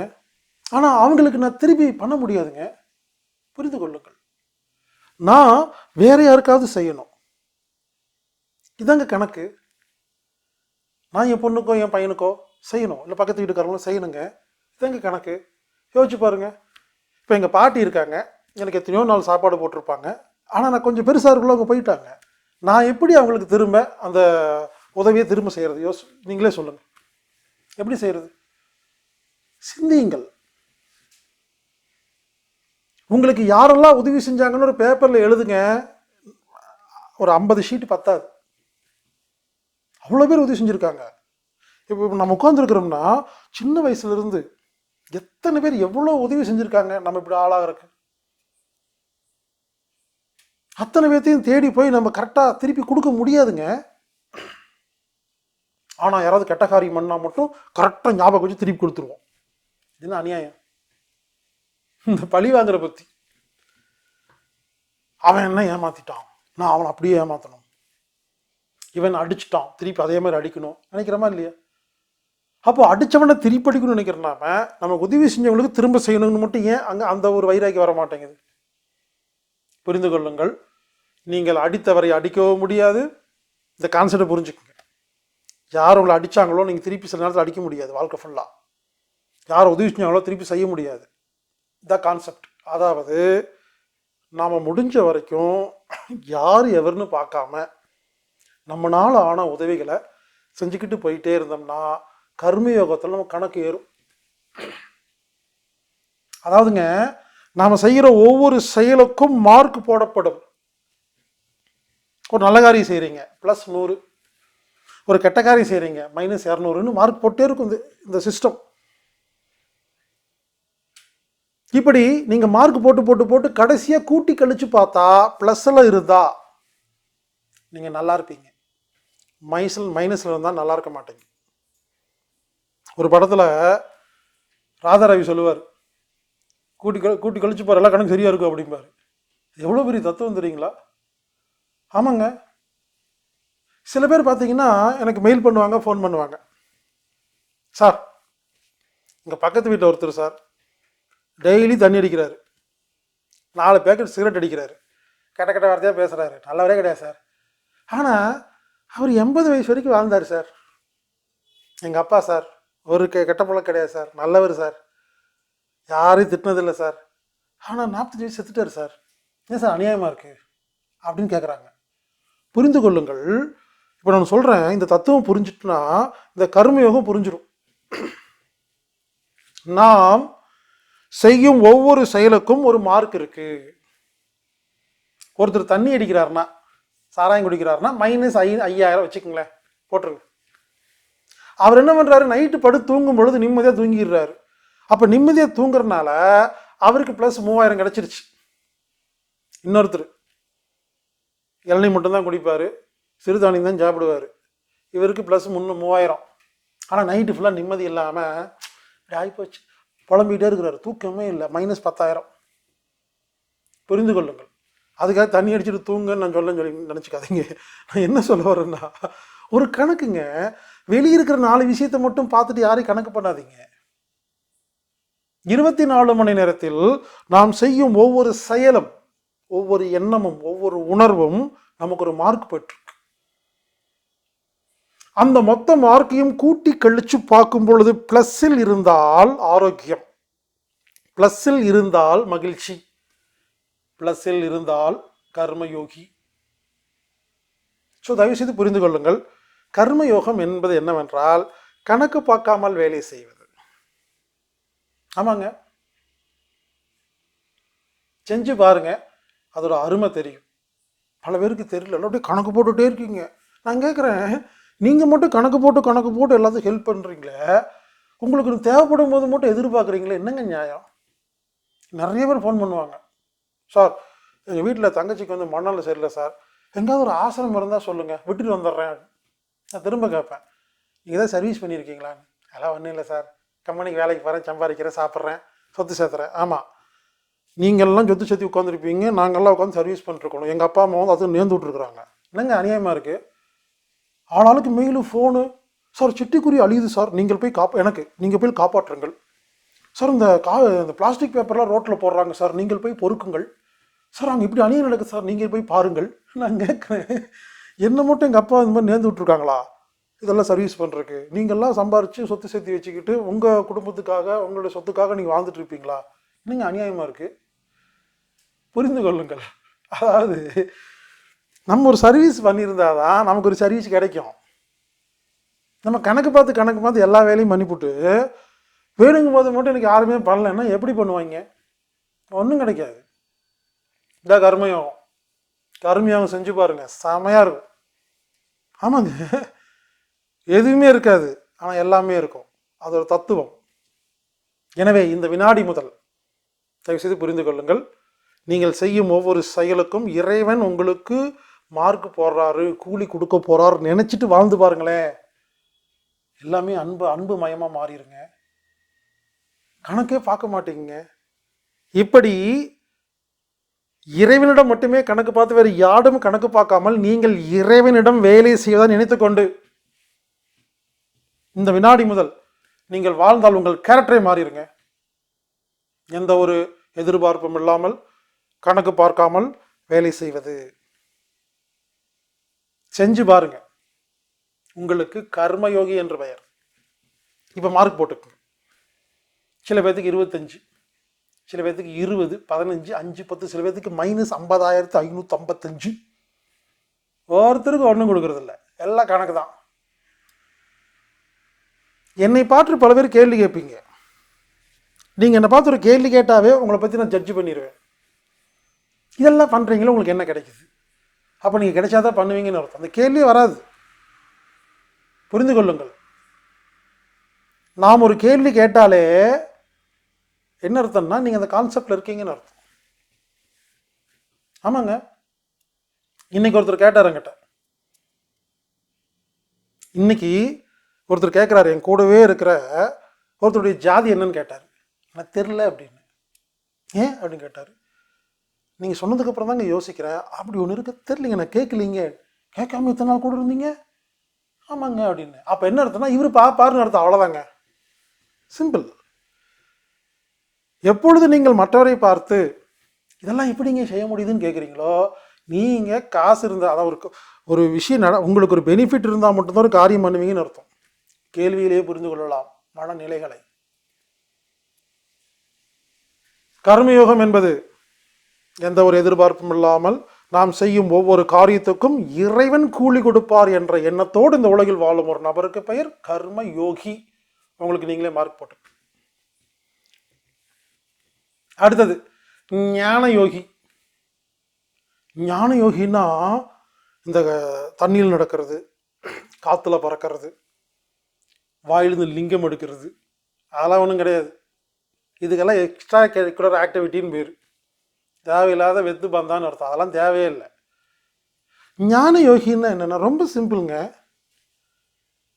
ஞான யோகின்னா நம்ம வாழ்கிற வாழ்க்கைக்கு தேவையான அத்தியாவசிய விஷயங்களை தெரிந்து கொள்வதுதான் ஞான யோகிங்க. என்ன அத்தியாவசிய விஷயம்னா ஒன்றும் இல்லைங்க. நம்ம உடம்பு இருக்கு இல்லைங்களா, உடம்புல நோய் வந்தால் அதை எப்படி குணப்படுத்துறது, இது உடம்புன்னா என்னன்னு ஒரு புரிஞ்சு வச்சுக்கிட்டா நீங்கள் உடம்பு ஞான யோகிங்க. மனசு, இந்த மனசில் டென்ஷன் கோபம் வருது, அதை எப்படி ஹாப்பியாக வச்சுக்கிறது, நீங்கள் மனசு சம்மந்தப்பட்ட ஞான யோகி. கல்வி சம்பந்தமாக, அரசியல் சம்பந்தமாக, சமையல் சம்பந்தமாக எந்த விஷயத்தை நீங்கள் புரிந்து கொள்கிறீர்களோ நீங்கள் அந்த விஷயத்தில் ஞான யோகி. ஆமாங்க. மீண்டும் சொல்கிறேன், ஞான யோகி என்பது தேவையில்லாத எக்ஸ்ட்ரா பெரிய பந்தா விஷயங்களில் கற்றுக்கொள்வதல்ல அல்ல. நார்மலாக அத்தியாவசிய தேவையை கற்றுக்கொள்வது தான். அதன் அத்தியாவசியம் ஏங்க நான் கேட்குறேன். இப்போது நம்ம எல்லாருமே வாழ்ந்துட்டு இருக்கோம். டெய்லி சாப்பிட்றோமா இல்லைங்களா? சாப்பாடு, குழம்பு, ரசம், இட்லி, தோசை, பொங்கல் சாப்பிட்றோமா இல்லைங்களா? நிறைய பேர்த்துக்கிட்ட நீங்கள் ஜென்ஸுக்கிட்ட போய் பொங்கல் எப்படி செய்கிறதுன்னு கேளுங்க, தெரியாது. 50 வருஷமாக சாப்பிட்ருக்கோம். ஒரு தடவை கூட இது எப்படி செஞ்சாங்கன்னு சிந்திக்கவே இல்லையோ. அப்போது பொங்கல் செய்கிற தெரிஞ்சு போச்சுன்னா ஞானியான்னு கேட்காதீங்க. புரிந்து கொள்ளுங்கள். ஞான யோகி எதை பார்த்தாலும் ஆராய்ச்சி செய்வார்கள். அதுக்கு பேர் தான் ஞான யோகி. அப்பளங்க, அதை விடுங்க. அப்பளத்தை பற்றி நான் எத்தனையோ பேர் கேட்டேங்க. அப்பளம் எப்படி தயாரிக்கிறாங்க கேட்டால் யாருக்குமே தெரியலிங்க. அது என்ன மூலப்பொருள் ஒன்றுமே தெரியலிங்க பல பேர்த்துக்கு. பச்சரிசி புழுங்கரிசி கேட்டாவே என்னது பச்சரிசியா புழுங்கரிசியான்னு கேட்குறாங்க. பச்சையாக இருக்குமா அரிசின்னு ஒருத்தர் கேட்டார். பச்சரிசிக்கு புழுங்கரிசி வித்தியாசம் தெரியலிங்க. 55 வருஷமாக சோறு சாப்பிட்ருக்கோம். ரசம் வைக்கிறது எப்படின்னு யாருக்கு தெரியலிங்க. வாங்க ரசம் மட்டும் வைக்கிறது தெரிஞ்சு போனால் ஞான யோகின்னு கேட்காதீங்க. நான் என்ன சொல்கிறேன்னு புரிஞ்சுக்குங்க. எந்த விஷயத்தை பார்த்தாலும் இது ஏன், எதுக்கு, இது இப்படியானு கற்றுக்கிறதுக்கு பேர் தாங்க ஞான யோகி. வாங்க அப்போ எல்லாத்தையும் கற்றுக்கிட்டு இருந்தால் வேறு வேலையே இல்லையா? அதை எப்படிங்க எல்லாரும் ஒருத்தரும் எல்லாமே எப்படி கற்றுக்கிறது? சில பேர் என்ன கேட்குறாங்க, நீங்கள் எப்படிங்க எல்லா விஷயத்தையும் பேசுகிறீங்க, ஒரே ஆச்சரியமாக இருக்குது அப்படின்னு. இது என்னங்க ஆச்சரியமாக இருக்குது? நான் சிம்பிளாக சொல்கிறேன், இனிமேல் நீங்களும் ஞான யோகி ஆகிடலாம். ஆமாங்க. ஒரு கார் மெக்கானிக் பாருங்கள், எல்லா காரை பற்றி நல்லா தெரிஞ்சு வச்சுருப்பார். ஃபிங்கர் டிப்பில் வச்சுருப்பார். எந்த காலேஜுக்கு போயிருப்பார், ஸ்கூலுக்கு போயிருக்க மாட்டார், காலேஜுக்கு போயிருக்க மாட்டார், ஒர்க் ஷாப்பில் வேலை செஞ்சுட்டு இருப்பார். எல்லா காரை பற்றியும் தெரியும். அப்போ இவர் கார் விஷயத்தில் ஞான யோகி. இன்னொருத்தர் ஒரு சாஃப்ட்வேரில் இருப்பார். சாஃப்ட்வேரில் ஞான யோகி, ஆனால் வேற கேட்டால் தெரியாது. இப்போது நீங்கள் எல்லாருமே இந்த வீடியோ பார்த்துட்டு இருக்கிற எல்லாருமே ஏதோ ஒரு விஷயத்தில் ஞான யோகியாக இருக்கிறீர்களா இல்லையா? ஒரு பெண் சமையலில் ஞான யோகி, ஒரு பெண் கோலம் போடுறதுல ஞான யோகி இருக்கீங்களா இல்லையா? ஏதோ ஒரு விஷயத்தில் எக்ஸ்பர்ட்டாக இருக்கீங்களா? அந்த ஒரு விஷயத்துல நீங்க எப்படி எக்ஸ்பர்ட் ஆனீங்க சொல்லுங்க பார்க்கலாம். அதே மெத்தடை எல்லா விஷயத்துக்கும் அப்ளை பண்ணியிருந்தா இந்நேரம் நீங்க எக்ஸ்பர்ட் ஆயிருக்கலாம். ஆனால் ஏன் யாருமே கற்றுக்கொள்வதில்லை என்றால் எல்லோரும் சம்பாதிப்பதற்கு மட்டுமே கற்றுக்கொள்கிறோம். இந்த பாயிண்ட் புரிஞ்சுக்கோங்க. அந்த மெக்கானிக் ஏன் கத்துக்கிட்டாருன்னா, கத்துக்கிட்டா சம்பாதிக்கலாம், வாழ்க்கை செட்டில்டு, அதுக்காக தான் கத்துக்கிட்டாரே தவிர அவருக்கு ஒன்றும் கத்துக்கிறதுல ஒன்றும் ஃபேஷன் கிடையாது. கத்துக்கிட்டா சம்பாதிக்கலாம் ஒரு வேலை. ஸோ எல்லாரும் பிழைப்புக்காக கற்றுக்கொள்கிறீர்கள், நான் கற்றுக்கொள்வதற்காக கற்றுக்கொள்கிறேன், அவ்வளோதான் வித்தியாசம். ஒரு டெய்லர்னா அவர் சர்ட்டு பேண்ட் எல்லாம் தைச்சு கற்றுக்கிறாரு, அதை பற்றி எல்லாம் தெரிஞ்சு வச்சுக்கிறாரு. எதுக்குன்னா தைச்சு சம்பாதிச்சு வாழ்க்கை வாழ்றதுக்கு. சிந்திங்கள். எல்லாரும் ஏதோ ஒரு வேலை செய்கிறீங்க, சம்பாதிக்கிறீங்க. எப்படி சம்பாதிக்கிறீங்க? ஏதோ ஒரு விஷயம் தெரிஞ்சு வச்சுருக்கீங்க. ஒரு ஆடிட்டர்னா ஆடிட்டிங் எல்லாம் தெரிஞ்சு வச்சுருப்பார், வக்கீல்னா சட்டத்தை படித்து வச்சுருப்பார். இப்படி இவங்கெல்லாம் எதுக்கு படித்து வச்சுருக்காங்கன்னா, பிழைப்புக்காக, சம்பாதிப்பதற்காக, வாழ்க்கையில் செட்டில் ஆகிறதுக்காக, குடும்பம் நடத்துறதுக்காக, வேலை புரிஞ்சுக்குங்க. அப்போது ஒருத்தர் நினச்சா ஒரு விஷயத்தை கற்றுக்க முடியும், அக்குவே ரெண்டு கற்றுக்க முடியுங்க. ஆனால் நம்ம ஒரே விஷயம் கற்றுக்கிட்டு எனக்கு போதும், இதுக்கு போகிறோம், சம்பாதிக்கிறோம், பொழப்பு போச்சுட்டு மற்ற விஷயத்தை கற்றுக்கிறதே இல்லைங்க. நான் என்ன பண்ணுறேன், நீங்கள் பிழைப்புக்காக ஒரு விஷயத்தை எப்படி கற்றுக்கொண்டீர்களோ அதே டெக்னிக்கை நான் எல்லா விஷயம் ஈக்குவலாக கொடுக்குறேன். ஆமாம், வாழ்க்கையில் எல்லாமே தானே இருக்குது, வாழ்க்கையில் எல்லாமே தான் கலந்து இருக்குதுங்க. ஓட்டு போடுற கூப்பிடுறாங்க, அப்போ அரசியல் தெரியணுமா இல்லையா? சிந்தியுங்கள். உடம்புல நோய் வருது, வைத்தியம் தெரியணுமா இல்லையா? மனசில் கவலை வருது, மைண்டை பற்றி தெரியணுமா இல்லையா? சாப்பிட்றோம், சமையல் தெரியணுமா இல்லையா? ட்ரெஸ்ஸு போடுறோம், துணி துவைக்க தெரியணுமா இல்லையா? அப்போது இதெல்லாம் ஒரு சாதாரண விஷயங்க.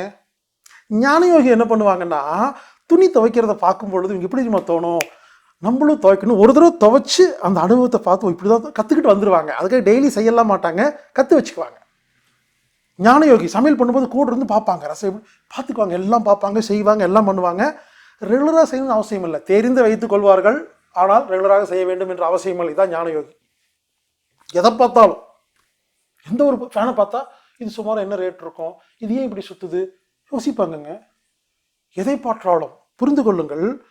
இதுக்கு நீங்கள் தனியாக டைம் எல்லாம் ஒதுக்க வேண்டாங்கோ. உடனே சில பேர், அப்போது டெய்லி டான்ஸ் கிளாஸ்க்கு போக சொல்கிறீங்களா சார், பாட்டு கிளாஸ், அப்போ எல்லாம் தெரிஞ்சுக்கணும்னா டெய்லி டான்ஸ் கிளாஸு, பாட்டு கிளாஸு, டைப் ரைட்டிங் எல்லாம் போக சொல்கிறீங்களான்னு கேட்காதீங்க. சிம்பிளுங்க. நீங்கள் எல்லா உலகத்தில் இருக்கிற எல்லா விஷயம் தெரிஞ்சுக்கிறதுக்கு ஒரு ஐடியா சொல்கிறேங்க. நான் அப்படிதாங்க நான் கற்றுக்கிட்டேன். புரிந்து கொள்ளுங்கள். நான் சொல்கிற மெத்தடில் நீங்கள் ஆனீங்கன்னா 5 வருஷத்தில் ஞான யோகி ஆயிடலாம். 5 வருஷத்தில் உலகத்தில் இருக்க எல்லா விஷயம் தெரிஞ்சிருங்க. 5 இயர்ஸ் தான் டைம். நான் எப்படி கற்றுக்கொண்டிருக்கிறேன்னு சொல்கிறேன். ஃபார் எக்ஸாம்பிள், உங்களுக்கு உதாரணத்துக்கு சொல்கிறேங்க. என்னோட யாராவது நான் பார்க்குறேன்னு வச்சுக்கங்களேன். இப்போ நான் ஒரு வீட்டுக்கு போகிறேன், அவங்க வீட்டில் எனக்கு லஞ்சுக்கு வாங்கன்னு சொல்கிறாங்க. போய் ஒரு 4 மணி நேரம் இருக்கிறேன்னா, அந்த 4 மணி நேரத்தில் ஒருத்தர் வீட்டுக்கு போயிருந்தேன். அப்போது நீங்கள் என்ன வேலை செய்கிறீங்கன்னு கேட்டேன். அவர், நான் இந்த பானையெல்லாம் செய்கிறேங்க, அவ்வளோதான். 1 மணி நேரம் அவர்கிட்ட பேசிகிட்டு இருந்தேங்க. இப்போ என்ன கேட்டிங்கன்னா, பானை செய்கிறதுனா அதுக்கு எந்த மண் சிறந்தது, எப்படி செய்யணும்னு என்ன கேள்விலாம் கேளுங்க, நான் பதில் சொல்லுவேன். ஏன்னா 1 மணி நேரத்தில் அவர்கிட்ட நான் கற்றுக்கிட்டேன். கேள்வி ஞானம். ஒரு நாள் ஒருத்தரோட காரில் போனேன், 1.5 மணி நேரம். காரில் உட்கார்ந்த உடனே நீங்கள் என்ன வேலை செய்கிறீங்கன்னு கேட்டேன். பால் கம்பெனியில் வேலை செய்கிறேன்னு சொன்னார். 1.5 மணி நேரம். இப்போ என்ன கேளுங்க, பால் கம்பெனி பற்றி எல்லாமே சொல்லுவேன். அவர் வீட்டில் பால் வாங்குறது இல்லையாமா.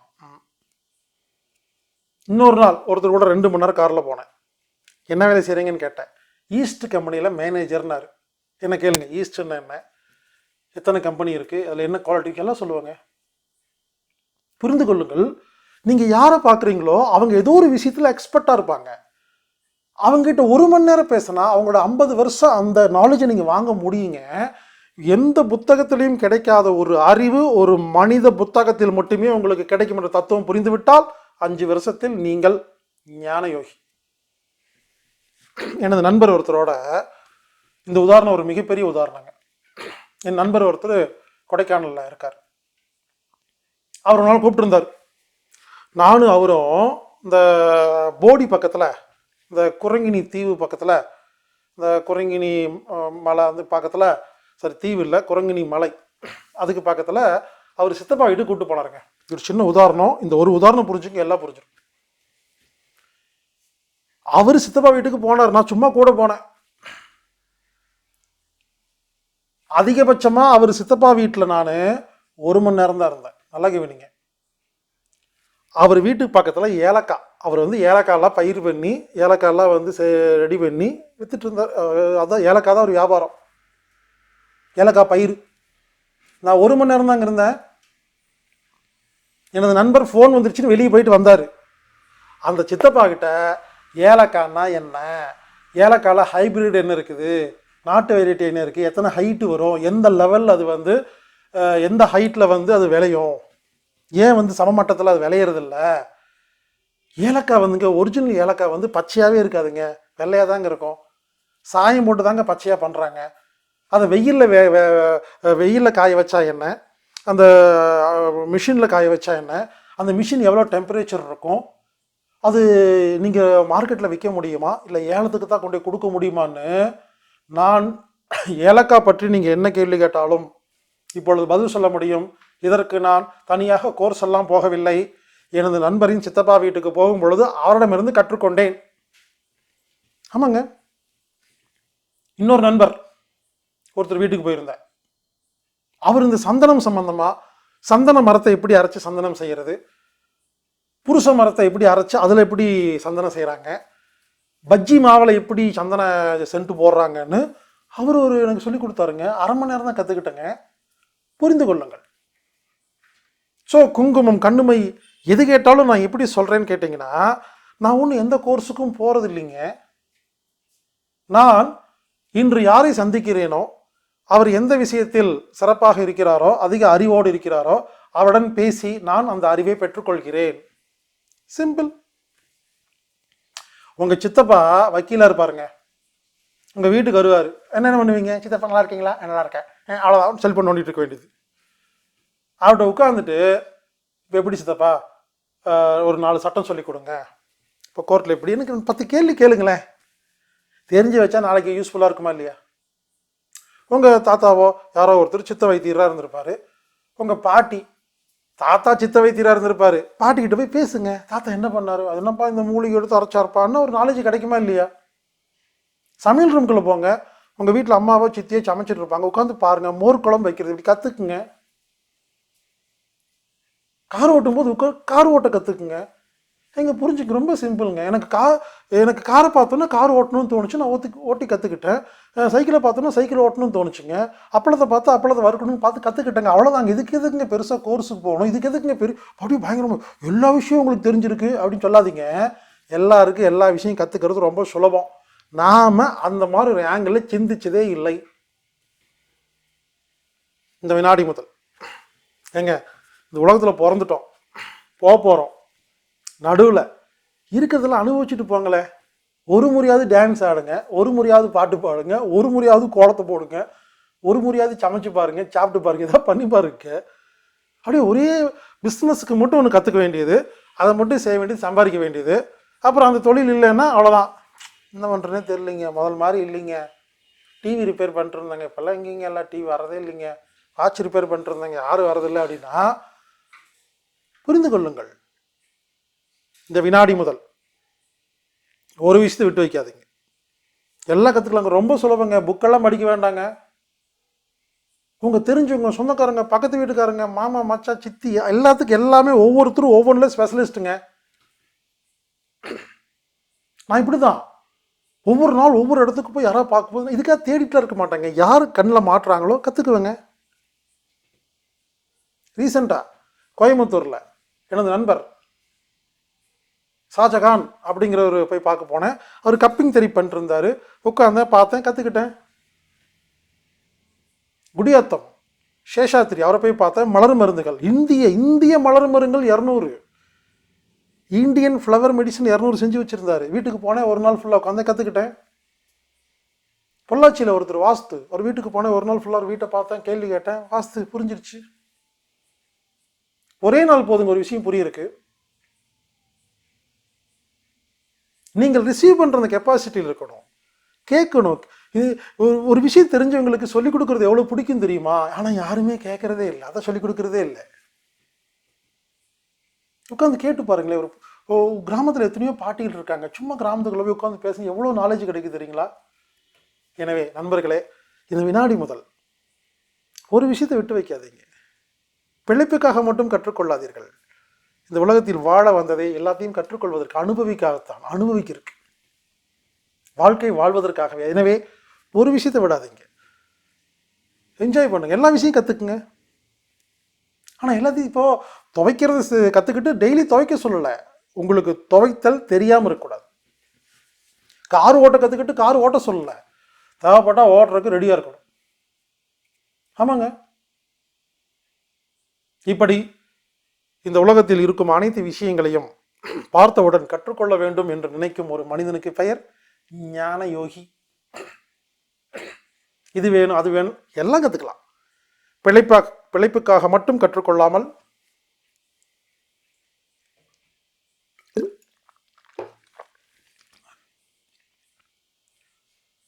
கண்ணில் பார்க்கும் அனைத்து விஷயங்களையும் நம் வாழ்க்கையில் மீட் பண்ணுற எல்லா மனுஷங்கிட்ட இருந்தும் பல்வேறு விஷயங்களை கற்றுக்கொண்டால் நீங்கள் ஞான யோகி. எனது நண்பருங்க, தங்க வேலை செய்கிறவர். அவர் கடையில் போய் உட்காருவேன். இப்போ கிட்ட கொடுங்க, ஒரு தங்கத்தை கொடுத்தீங்கன்னா உரசி பார்த்து ஆசிட் ஊற்றி உப்பு தண்ணி ஊற்றி எத்தனை டச்சுன்னு சொல்லுவேன், அதில் எவ்வளோ தங்கம் இருக்குன்னு சொல்லுவேன். நான் சும்மா போய் உட்காந்து பார்த்தேன், என்னன்னு கேட்டேன். 10 நிமிஷம் கற்றுக்கிட்டேங்க. நானே தங்கம் வாங்குவேங்க. இப்போது தங்கத்தை அந்த டச் பார்த்து வாங்க முடியுங்க. புரிந்து கொள்ளுங்க, இவ்வளோதான். எங்கே போகிறீங்களோ அங்கே இருக்கிற விஷயத்தை ஆராய்ச்சி செய்யுங்கள். உட்காந்துக்கிட்டு வெட்டியாக உட்காந்துட்டு பேசிக்கிட்டு சினிமா பற்றி பேசிக்கிட்டு தேவையில்லாத விஷயந்தான் பேசிகிட்டு இருக்கிறோம். அறிவு, ஞானம், ஞான யோகி. அவ்வளோதாங்க. இந்த வினாடி முதல் ஞான யோகியாக மாறுங்கள். 5 வருடத்தில் உலகில் உள்ள அனைத்து விஷயம் உங்களுக்கு தெரிந்துவிடும். நீங்களும் ஞான யோகியே. இப்போ உங்களுக்கு மார்க் போட்டுக்கு.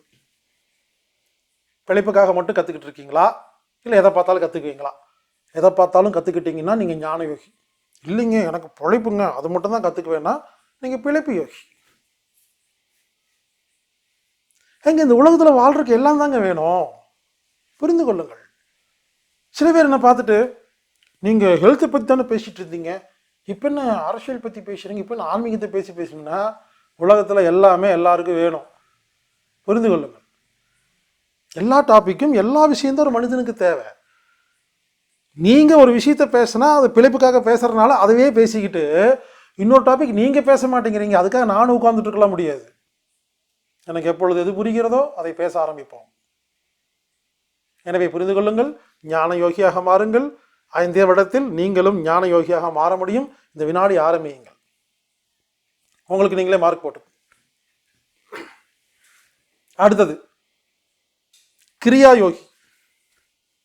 கிரியா யோகி அப்படின்னு என்னன்னு கேட்டிங்கன்னா, இப்போ சொன்ன பார்த்தீங்களா, இந்த கோவிலை சுற்றி வர்றது, கோயிலை விளக்கு பற்ற வைக்கிறது, 5 வேளை கரெக்டாக போய் தொழுகிறதுக்காக போகிறது. நல்லா கவனிங்க, தொழுகிறது பக்தி யோகம், தொழுகிறதுக்காக போகிறது கிரியா யோகம்.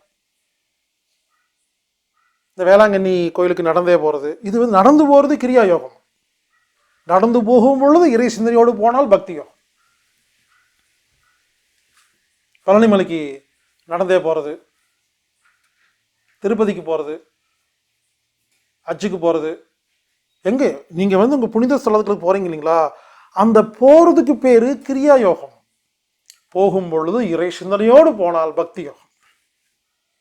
இந்த பழனிமலைக்கெல்லாம் நடந்து போகும்போது செம காமெடியாக இருக்கும். போகிற வழியில் ஒரு ஒயின் ஷாப்பில் நின்று சாமிக்கு தனியாக டம்ளரில் கொடு, சாமி தண்ணி அடிச்சுட்டு போகும், செம காமெடியாக இருக்கும். இந்த பீடி பிடிச்சிக்கிட்டு போகிறது, சிகரெட் பிடிச்சிக்கிட்டு சாமியை பார்க்குறதுக்கு நடந்து போகிறது, அதுக்கு பேர் கிரியா யோகம். போதை கிரியா யோகம், பக்தி யோகம் கிடையாது. புரிந்து கொள்ளுங்கள், பக்தி என்பது எண்ணம், செயல் என்பது கிரியா. நவகிரகத்தை சுற்றி வருவது கிரியா. நவகிரகத்தை சுற்றும் பொழுது நவகிரகத்தை நினைத்துக்கொண்டு, இறைவனை நினைத்துக்கொண்டு அந்த எண்ணங்களோடு நீங்கள் செய்தால் பக்தி. மீண்டும் சொல்கிறேன், எண்ணமே பக்தி, செயலே கிரியா. அப்போ சில பேர் வெறும் கிரியாவை பண்ணிக்கிட்டு நீங்கள் பக்தின்னு சொல்கிறீங்க, கிடையாது. காவடி எடுத்து ஆடுவது கிரியா. புரிந்து கொள்ளுங்கள், கிரியாவுக்கும் பக்திக்கும் எவ்வளவு வித்தியாசம் இருக்கு தெரியுங்களா? கிரியான்னா என்ன? ஒரு பயிற்சி. யோகா பண்றது கிரியா, மூச்சு பயிற்சி பண்றது கிரியா, பாசி யோகம் பண்றது கிரியா, ஒரு ஜாயிண்ட் எக்ஸசைஸ் பண்றது கிரியா, ஜாக்கிங் போறது, வாக்கிங் போறது, மலை மேலே ஏறுறது, என்னமோங்க ஆக்ஷன். ஆக்ஷனுக்கு பேரு கிரியாங்க.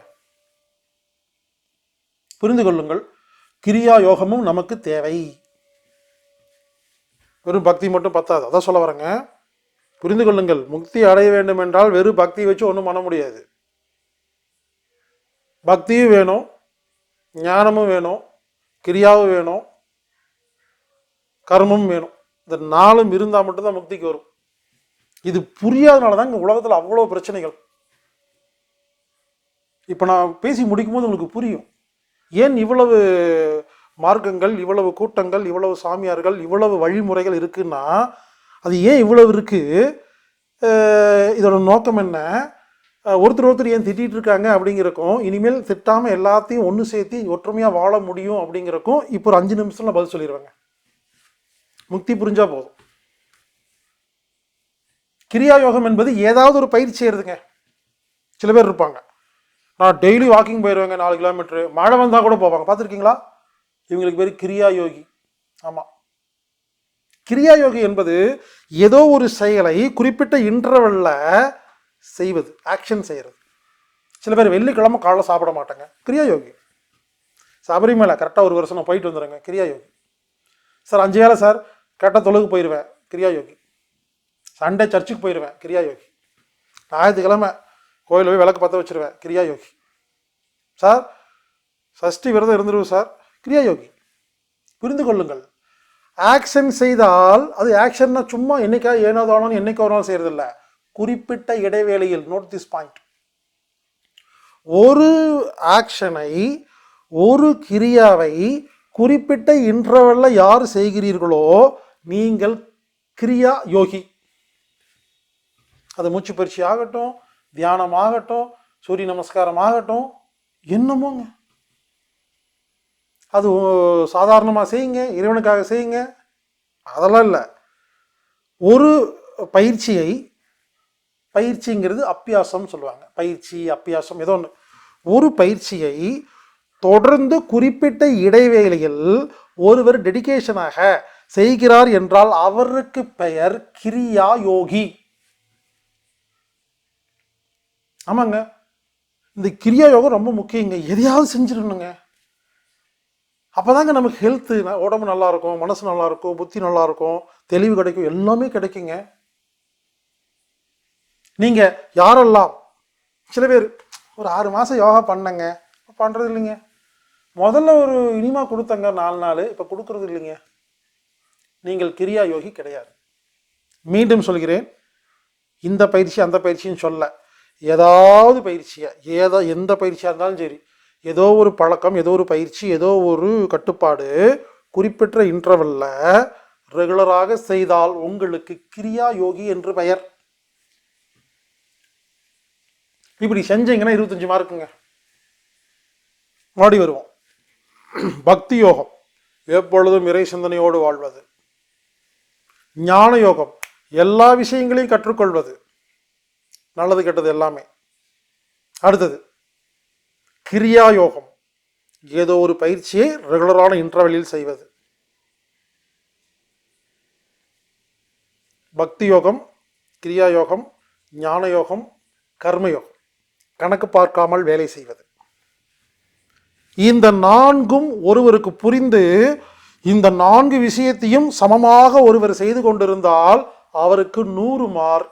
அவருக்கு முக்தி அடைந்தவர் என்று பெயர் கிடையாது, முக்தியின் பாதையில் செல்பவர் என்று பெயர். ஏனென்றால் முக்தி என்பது ஒரு இடம் கிடையாது, அது ஒரு பாதை. நான் முக்தி அடைஞ்சிட்டேன் அப்படின்னு சொல்ல முடியாது, முக்தியோட வழியில நடந்துட்டு இருக்கிறேன். ஏன்னா இன்னைக்கு பக்திங்கிறது ஓரளவுக்கு இருக்குங்க, அடுத்த நாள் கொஞ்சம் அதிகமாகணும். இன்னைக்கு கிரியா கம்மியாக பண்ணும், போப்போ அதிகம் பண்ணணும். ஞான யோகம் டெய்லி சாகருக்கு 1 நாள் முன்னாள் வரைக்கும் புதுசாக கற்றுக்கணுங்க. உயிர் போகிறதுக்கு 1 நாள் முன்னால் வரைக்கும் இறைவனை சிந்திக்கணுங்க. உயிர் போகிற 1 நாள் முன்னால் வரைக்கும் ஏதாவது கிரியா பண்ணியிருக்கணுங்க. உயிர் போகிற ஒரு வினாடி முன்னால் வரைக்கும் எந்த கணக்கு பார்க்காம ஒர்க் பண்ணியிருக்கணுங்க. அப்போது அந்த உயிர் போகிற அந்த வினாடி வரை நம்ம செய்யறதுனால இது ஒரு புள்ளி இல்லைங்க, ஒரு பாதை. எனவே முக்தி என்பது ஒரு இடம் கிடையாது, ஒரு புள்ளி கிடையாது, அடைய வேண்டிய இடம் கிடையாது. முக்தி என்பது ஒரு வழி பாதை. நான் முக்தி அடைந்து விட்டேன் என்று யாரும் சொல்ல முடியாது. நான் முக்தியின் பாதையில் செல்கிறேன் என்று வேண்டுமென்றால் சொல்லலாம். நானே அடிக்கடி செக் பண்ணி பார்த்துக்குவேன். சில நேரத்தில் எனக்கும் பிரச்சனை வரும், டல் ஆகுது அப்போ யோசிப்பேன், என்ன பண்ணுறோம், பக்தி யோகம் ஓகே இருக்குது, ஞான யோகம் ரீசெண்டாக புதுசாக ரிசர்ச் பண்ணுறதே இல்லை, பண்ணணும், கிரியா யோகம் பண்ணுறதே இல்லை, சரி பண்ணலாம். இப்படி நான் என்ன பண்ணுவேன், நானே நாளை யோசிச்சு பார்த்து ஏதாவது எது குறையுதுன்னு பார்த்து அதை இன்க்ரீஸ் பண்ணுறதுக்காக அடுத்த திட்டம் போட்டு ஓகே இனிமேல் அப்போ நம்ம டெய்லி கொஞ்சம் கிரியா எக்ஸ்ட்ரா பண்ணணும். நம்ம என்ன கணக்கு பார்க்க திடீர்னு ஆரம்பிச்சிட்டோம், வேண்டாம் தப்பு அப்படின்னு ஃப்ரீ டைமில் உட்காந்து நம்ம நாளும் ஒழுங்காக போகிறோமா இல்லையா, எதை சரி பண்ணணும் அப்படின்னு நம்மள நாமே செல்ஃப் அனலைஸ் பண்ணி இதை 4 பக்கம் தீட்டிகிட்டே இருக்கணுங்க. ஆமாம், இப்படி இந்த 4 கர்மயோகம், கிரியா யோகம், பக்தி யோகம், ஞான யோகம் என்ற இந்த 4 விஷயமும் உங்களுக்கு கைவல்யமானால், கைவல்யம்னா என்ன, புரிந்து கொண்டு வாழ்ந்தால் அதான் கைவல்யம். அதுவா நம்ம மாறிடுறது. இப்போ வீட்டுக்குள்ள வரும்போது செருப்பு கழட்டிட்டு வரோம் இல்லையா, அது இயற்கை டிஃபால்ட்டாக பண்ணுறோம் இல்லைங்களா, அதுக்கு பேர் தான் கைவல்யம். சில பேர் கார் ஓட்டும் போது பார்த்தீங்கன்னா அவங்க வாட்டுக்கு பேசிக்கிட்டே செல்ஃபோனில் பேசிகிட்டே வேறு அது ஆட்டோமேட்டிக்காக கார் போயிட்டுருக்கும். சில பெண்கள் சமைக்கும் போது பாருங்க, அவங்க வாட்டி சமைச்சிட்டு பேசிட்டு டிவி பார்த்துட்டு இருப்பாங்க, சமையல் இது டிஃபால்ட் ஆயிடுச்சு, அதாவது கைவல்யம் ஆயிடுச்சுன்னு அர்த்தங்க. அனிச்சையாக நடக்க வேண்டிய ஒரு செயல் தான் கைவல்யம். கர்மயோகம், கிரியா யோகம், பக்தி யோகம், ஞான யோகம் என்ற 4 யோகமும் உங்களுக்கு கைவல்யம் ஆகிவிட்டால் நீங்கள் முக்தியில் பாதையில் செல்கிறீர்கள். நண்பர்களே, இப்பொழுது புரிந்து கொள்ளுங்கள், முக்தி என்றால் என்னவென்றால், யார் ஒருவர் பக்தியிலும் கர்மயோகத்திலும் கிரியா யோகத்திலும் ஞான யோகத்திலும் நாங்கியும் புரிந்து கொண்டு வாழ்ந்து அந்த வழிமுறையில் செல்கிறார்களோ அவர்களுக்கு பெயர் முக்தியின் பாதையில் செல்பவர்கள். நான் சொல்லும் பொழுது உங்களுக்கே புரிஞ்சிருக்கும் எங்க மிஸ் பண்றீங்கன்னு. அதை சரி பண்ணுங்க, ஹாப்பியாக வாழலாம். இந்த வகுப்பின் நோக்கம் என்ன, ஏது நடந்தாலும் மகிழ்ச்சியாக வாழ்வது.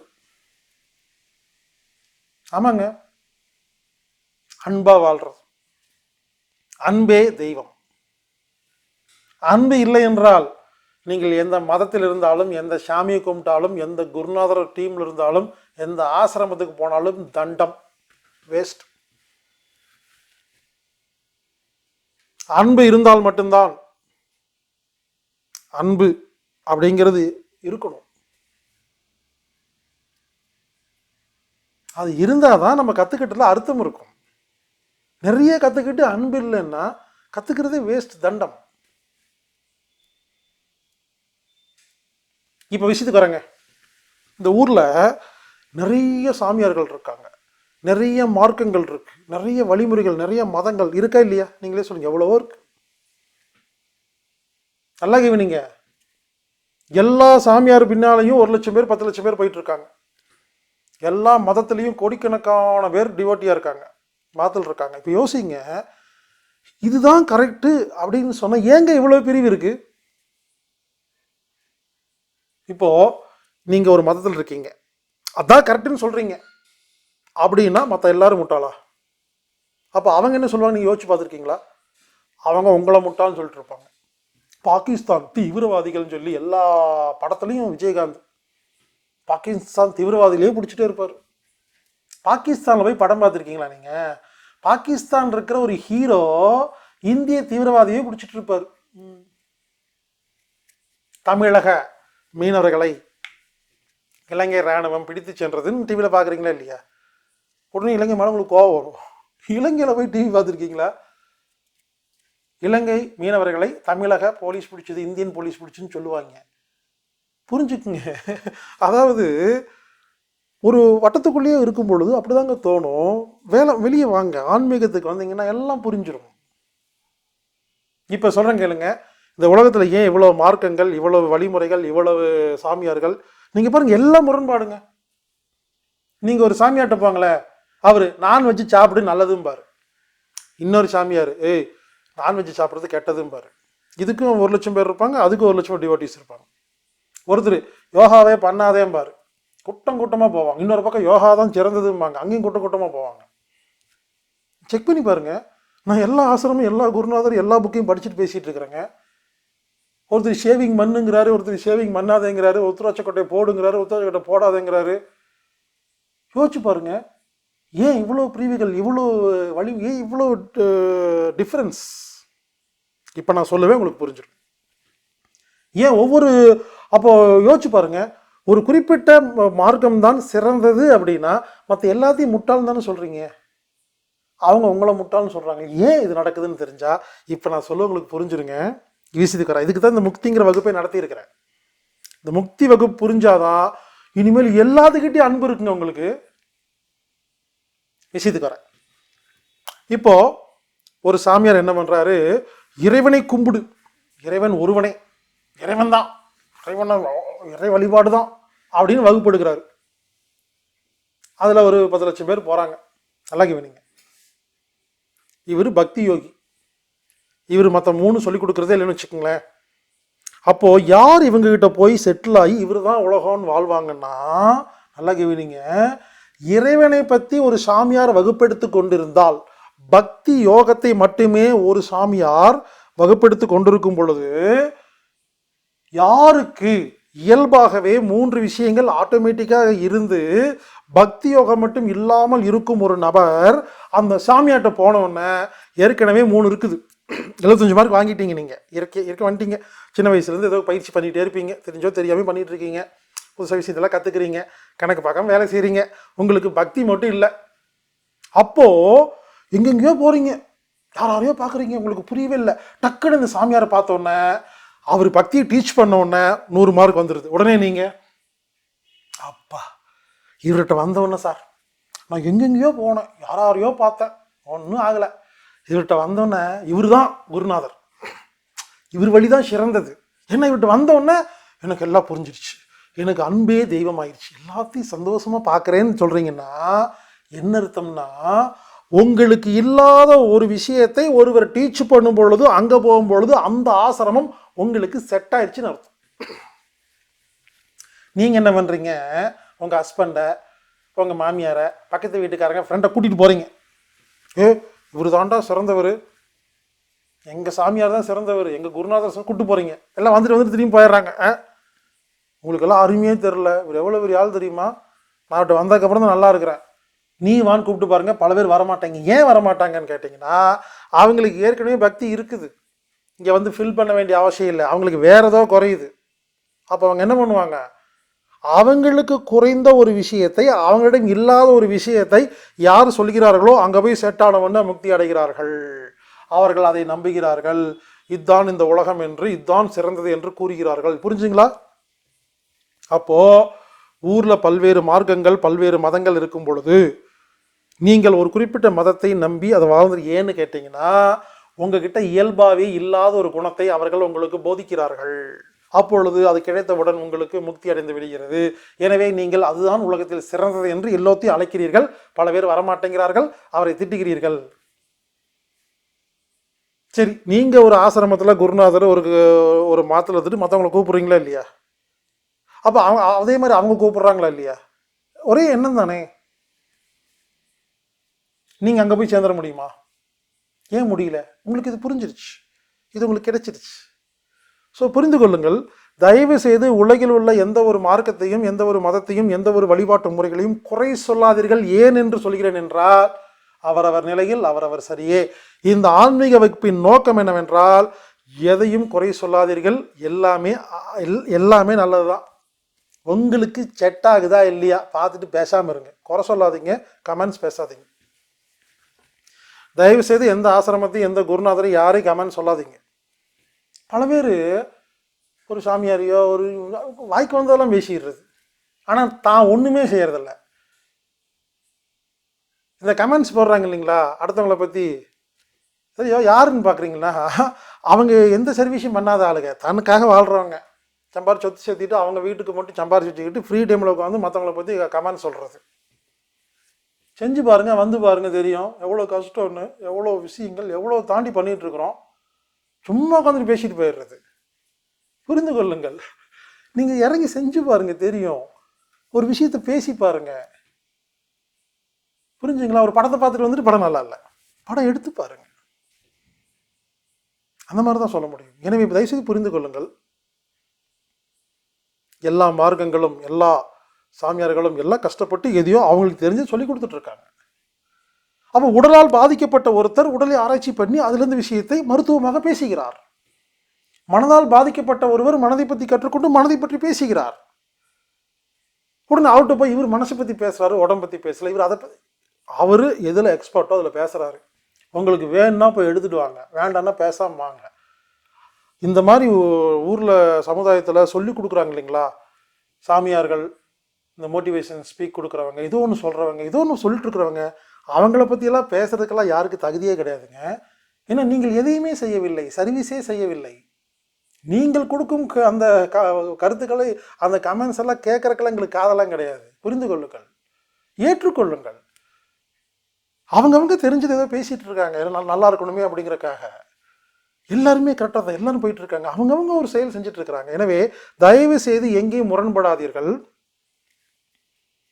நீங்கள் ஒரு ஆசிரமத்தில் சாமியாரை, ஒரு குருநாதரை, ஒரு வழிமுறையை, மார்க்கத்தை கடைபிடிக்கும் பொழுது மற்ற முறைகளை குறை சொல்லாதீர்கள். ஏனென்றால் உங்களது டிஃபிஷியன்சி வேற, அவங்க டிஃபிஷியன்சி வேற. புரிஞ்சுங்களா? அப்போ ஒருத்தருக்கு கிரியாவே இருக்காது. அப்போ என்ன ஆகும்? சுற்றிட்டே இருப்பார் எல்லா ஆசிரமத்துக்கும். ஒரு ஆசிரமத்தில் என்ன பண்ணுவாங்க, பயிற்சியே சொல்லி கொடுத்துட்டே இருப்பாங்க. பயிற்சி பண்ணு, பயிற்சி பண்ணு, பயிற்சி பண்ணு. பண்ண உடனே முக்தி அடைஞ்சிடும். உடனே இவர் தாங்க பெஸ்ட்டு அப்படிங்கிறீங்க. இன்னொருத்தர் எப்பவுமே கணக்கு பார்த்துக்கிட்டே இருப்பார். ஒருத்தர் கிளாஸ் நடத்திட்டு இருப்பார், கணக்கு பார்க்காத, அதான் கிளாஸ், புரிஞ்சிடும், முக்தி அடைஞ்சிடும். இப்படி புரிந்து கொள்ளுங்கள். ஒவ்வொருவரும் ஒவ்வொரு வகுப்பு எடுக்கிறார்கள், ஒவ்வொருவரும் ஒரு தனது அனுபவத்தை ஷேர் செய்து கொண்டிருக்கிறார்கள். நீங்கள் ஒவ்வொரு ஆசிரமாக போய் பாருங்கள், ஒவ்வொரு குருநாதராக பாருங்கள், ஒவ்வொரு சாமியாரை பாருங்கள், யாரையும் குறை சொல்லாதீங்க. எது உங்களுக்கு சூப்பராக தெரியுதோ அது உங்ககிட்ட இல்லைன்னு அர்த்தம். ஆமாங்க, நான் ஹெல்த்தை பற்றி பேசும்போது, சார் நீங்கள் ஹெல்த்தை பற்றி சூப்பராக பேசுகிறீங்க அப்படின்னு சொன்னால் உங்களுக்கு ஹெல்த்தை பற்றி தெரியல. அப்போ அதை கற்றுக்கும் போது நல்லா இருக்குன்னு சொல்கிறீங்க. ஒருத்தர் ஏற்கனவே ஹெல்த் சூப்பராக வச்சுட்டு இருக்கிறாரு, நல்லா வச்சுருக்கேன், பார்த்துட்டு பேசுகிறாரு அப்படிங்கிற, அவ்வளோதான். ஒருத்தர் மனசை பற்றி புரியாமல் இருக்கிறீங்க, அப்போ நான் மனசை பற்றி பேசும்போது நீங்கள் என்னமோ பேசுனீங்க சார், அதெல்லாம் இது ஒன்று தான் சார் எனக்கு பிடிக்கும்னு சொல்கிறீங்கன்னா, உங்களுக்கு ஒன்று பிடிக்கும்னு சொன்னால் என்ன அர்த்தம்னா அது உங்கள்கிட்ட இல்லைன்னு அர்த்தம். எதை ரசிக்கிறீங்களோ அது இல்லைன்னு அர்த்தம், அவ்வளோதான். யாரெல்லாம் சினிமா படத்தில் காதல் பாடலாம் விரும்பி கேட்குறீங்களோ வாழ்க்கையில் அப்படி ஒரு சம்பவம் நடக்கலைன்னு அர்த்தம். உண்மையிலே காதலிச்சு பாருங்க, இந்த சினிமா பாட்டெல்லாம் பிடிக்கவே பிடிக்காது எங்களுக்கு. ஏன்னா அதை விட நீங்கள் பெஸ்ட்டாக லவ் பண்ணி வச்சுருப்பீங்க. ஒரிஜினலாக சண்டை போட்டு பாருங்க, 10 பேர்த்த அடிச்சு பாருங்க, அதுக்கப்புறம் சினிமாவில் வர ஃபைட்லாம் பார்க்க மாட்டீங்க, அதெல்லாம் பிடிக்கவே பிடிக்காது. ஒரிஜினலாக எதை நீங்கள் அனுபவிக்கிறீர்களோ அதன் பிறகு அது உங்களுக்கு தேவைப்படாது. அந்த மாதிரி தயவுசெய்து புரிஞ்சுக்குங்க. இதெல்லாம் ஏன் பேசிகிட்டு இருக்கிறேன்னா, இந்த ஊரில் நிறைய பிரிவினைகள், நிறைய சண்டைகள், நிறைய சச்சரவுகள், அதுக்கு எல்லாம் காரணம் புரியாமல் அறியாமல் இருப்பது தான். அவரவர் நிலையில் அவரவர் சரியே, எல்லாம் கரெக்டு தான். உங்களுக்கு வேணும்னா எடுங்கள்னு பேசாமல் இருங்க. இந்த தத்துவத்தை புரிந்து கொண்டால் நீங்கள் ஆன்மீகவாதி. தத்துவத்தை புரிந்து கொள்ளாமல் இருந்தால் நீங்கள் மதவாதி, மார்க்கவாதி, குலவாதி அப்படின்னு ஒரு வட்டத்துவாதி. எல்லாம் சரியாக தாங்க இருக்கு. இந்த லைஃப்ல நம்ம வந்து என்ஜாய் பண்ணுறதுக்கு மட்டும்தான். அப்போ இந்த தத்துவம் புரிஞ்ச என்னங்க, ஹாப்பியாக இருப்பீங்க. நீங்கள் யார் மனசையும் புண்படுத்த மாட்டீங்க, உங்கள் மனசையும் யாரும் புண்படுத்த முடியாது. எதுனா பரவாயில்ல அப்படின்னு நீங்கள் வாட்டி நிம்மதியாக ஜாலியாக வாழ்வீங்க. நாம் இந்த வகுப்பின் நோக்கம் மகிழ்ச்சியாக, ஹாப்பியாக வாழ்வது. எனவே இந்த வினாடி முதல் கர்ம யோகியாக கணக்கு பார்க்காமல் வேலை செய்யுங்கள். கிரியா யோகியாக ஏதோ ஒரு பயிற்சியை தொடர்ந்து ஒரு இன்டர்வல்ல செய்யுங்கள். ஞான யோகியாக உலகில் உள்ள அனைத்து விஷயங்களையும் கற்றுக்கொள்ள ஆரம்பியுங்கள். பக்தி யோகியாக எப்பொழுதும் இறை சிந்தனையோடு வாழுங்கள். இந்த 4 வழிமுறைகளை நீங்கள் கடைபிடிக்கும் பொழுது நீங்கள் முக்தியின் பாதையில் செல்கிறீர்கள். நீங்கள் யாரிடமும் முரண்பட மாட்டீர்கள், எங்கேயுமே சண்டை சச்சரவு வராது, அனைவரையும் அப்படியே ஏற்றுக்கொள்வீர்கள். இந்த தத்துவத்தை நீங்கள் புரிந்து கொண்டு எல்லோருக்கும் புரிய வைத்து விட்டால் இந்த உலகத்தில் அமைதி நிலவும்.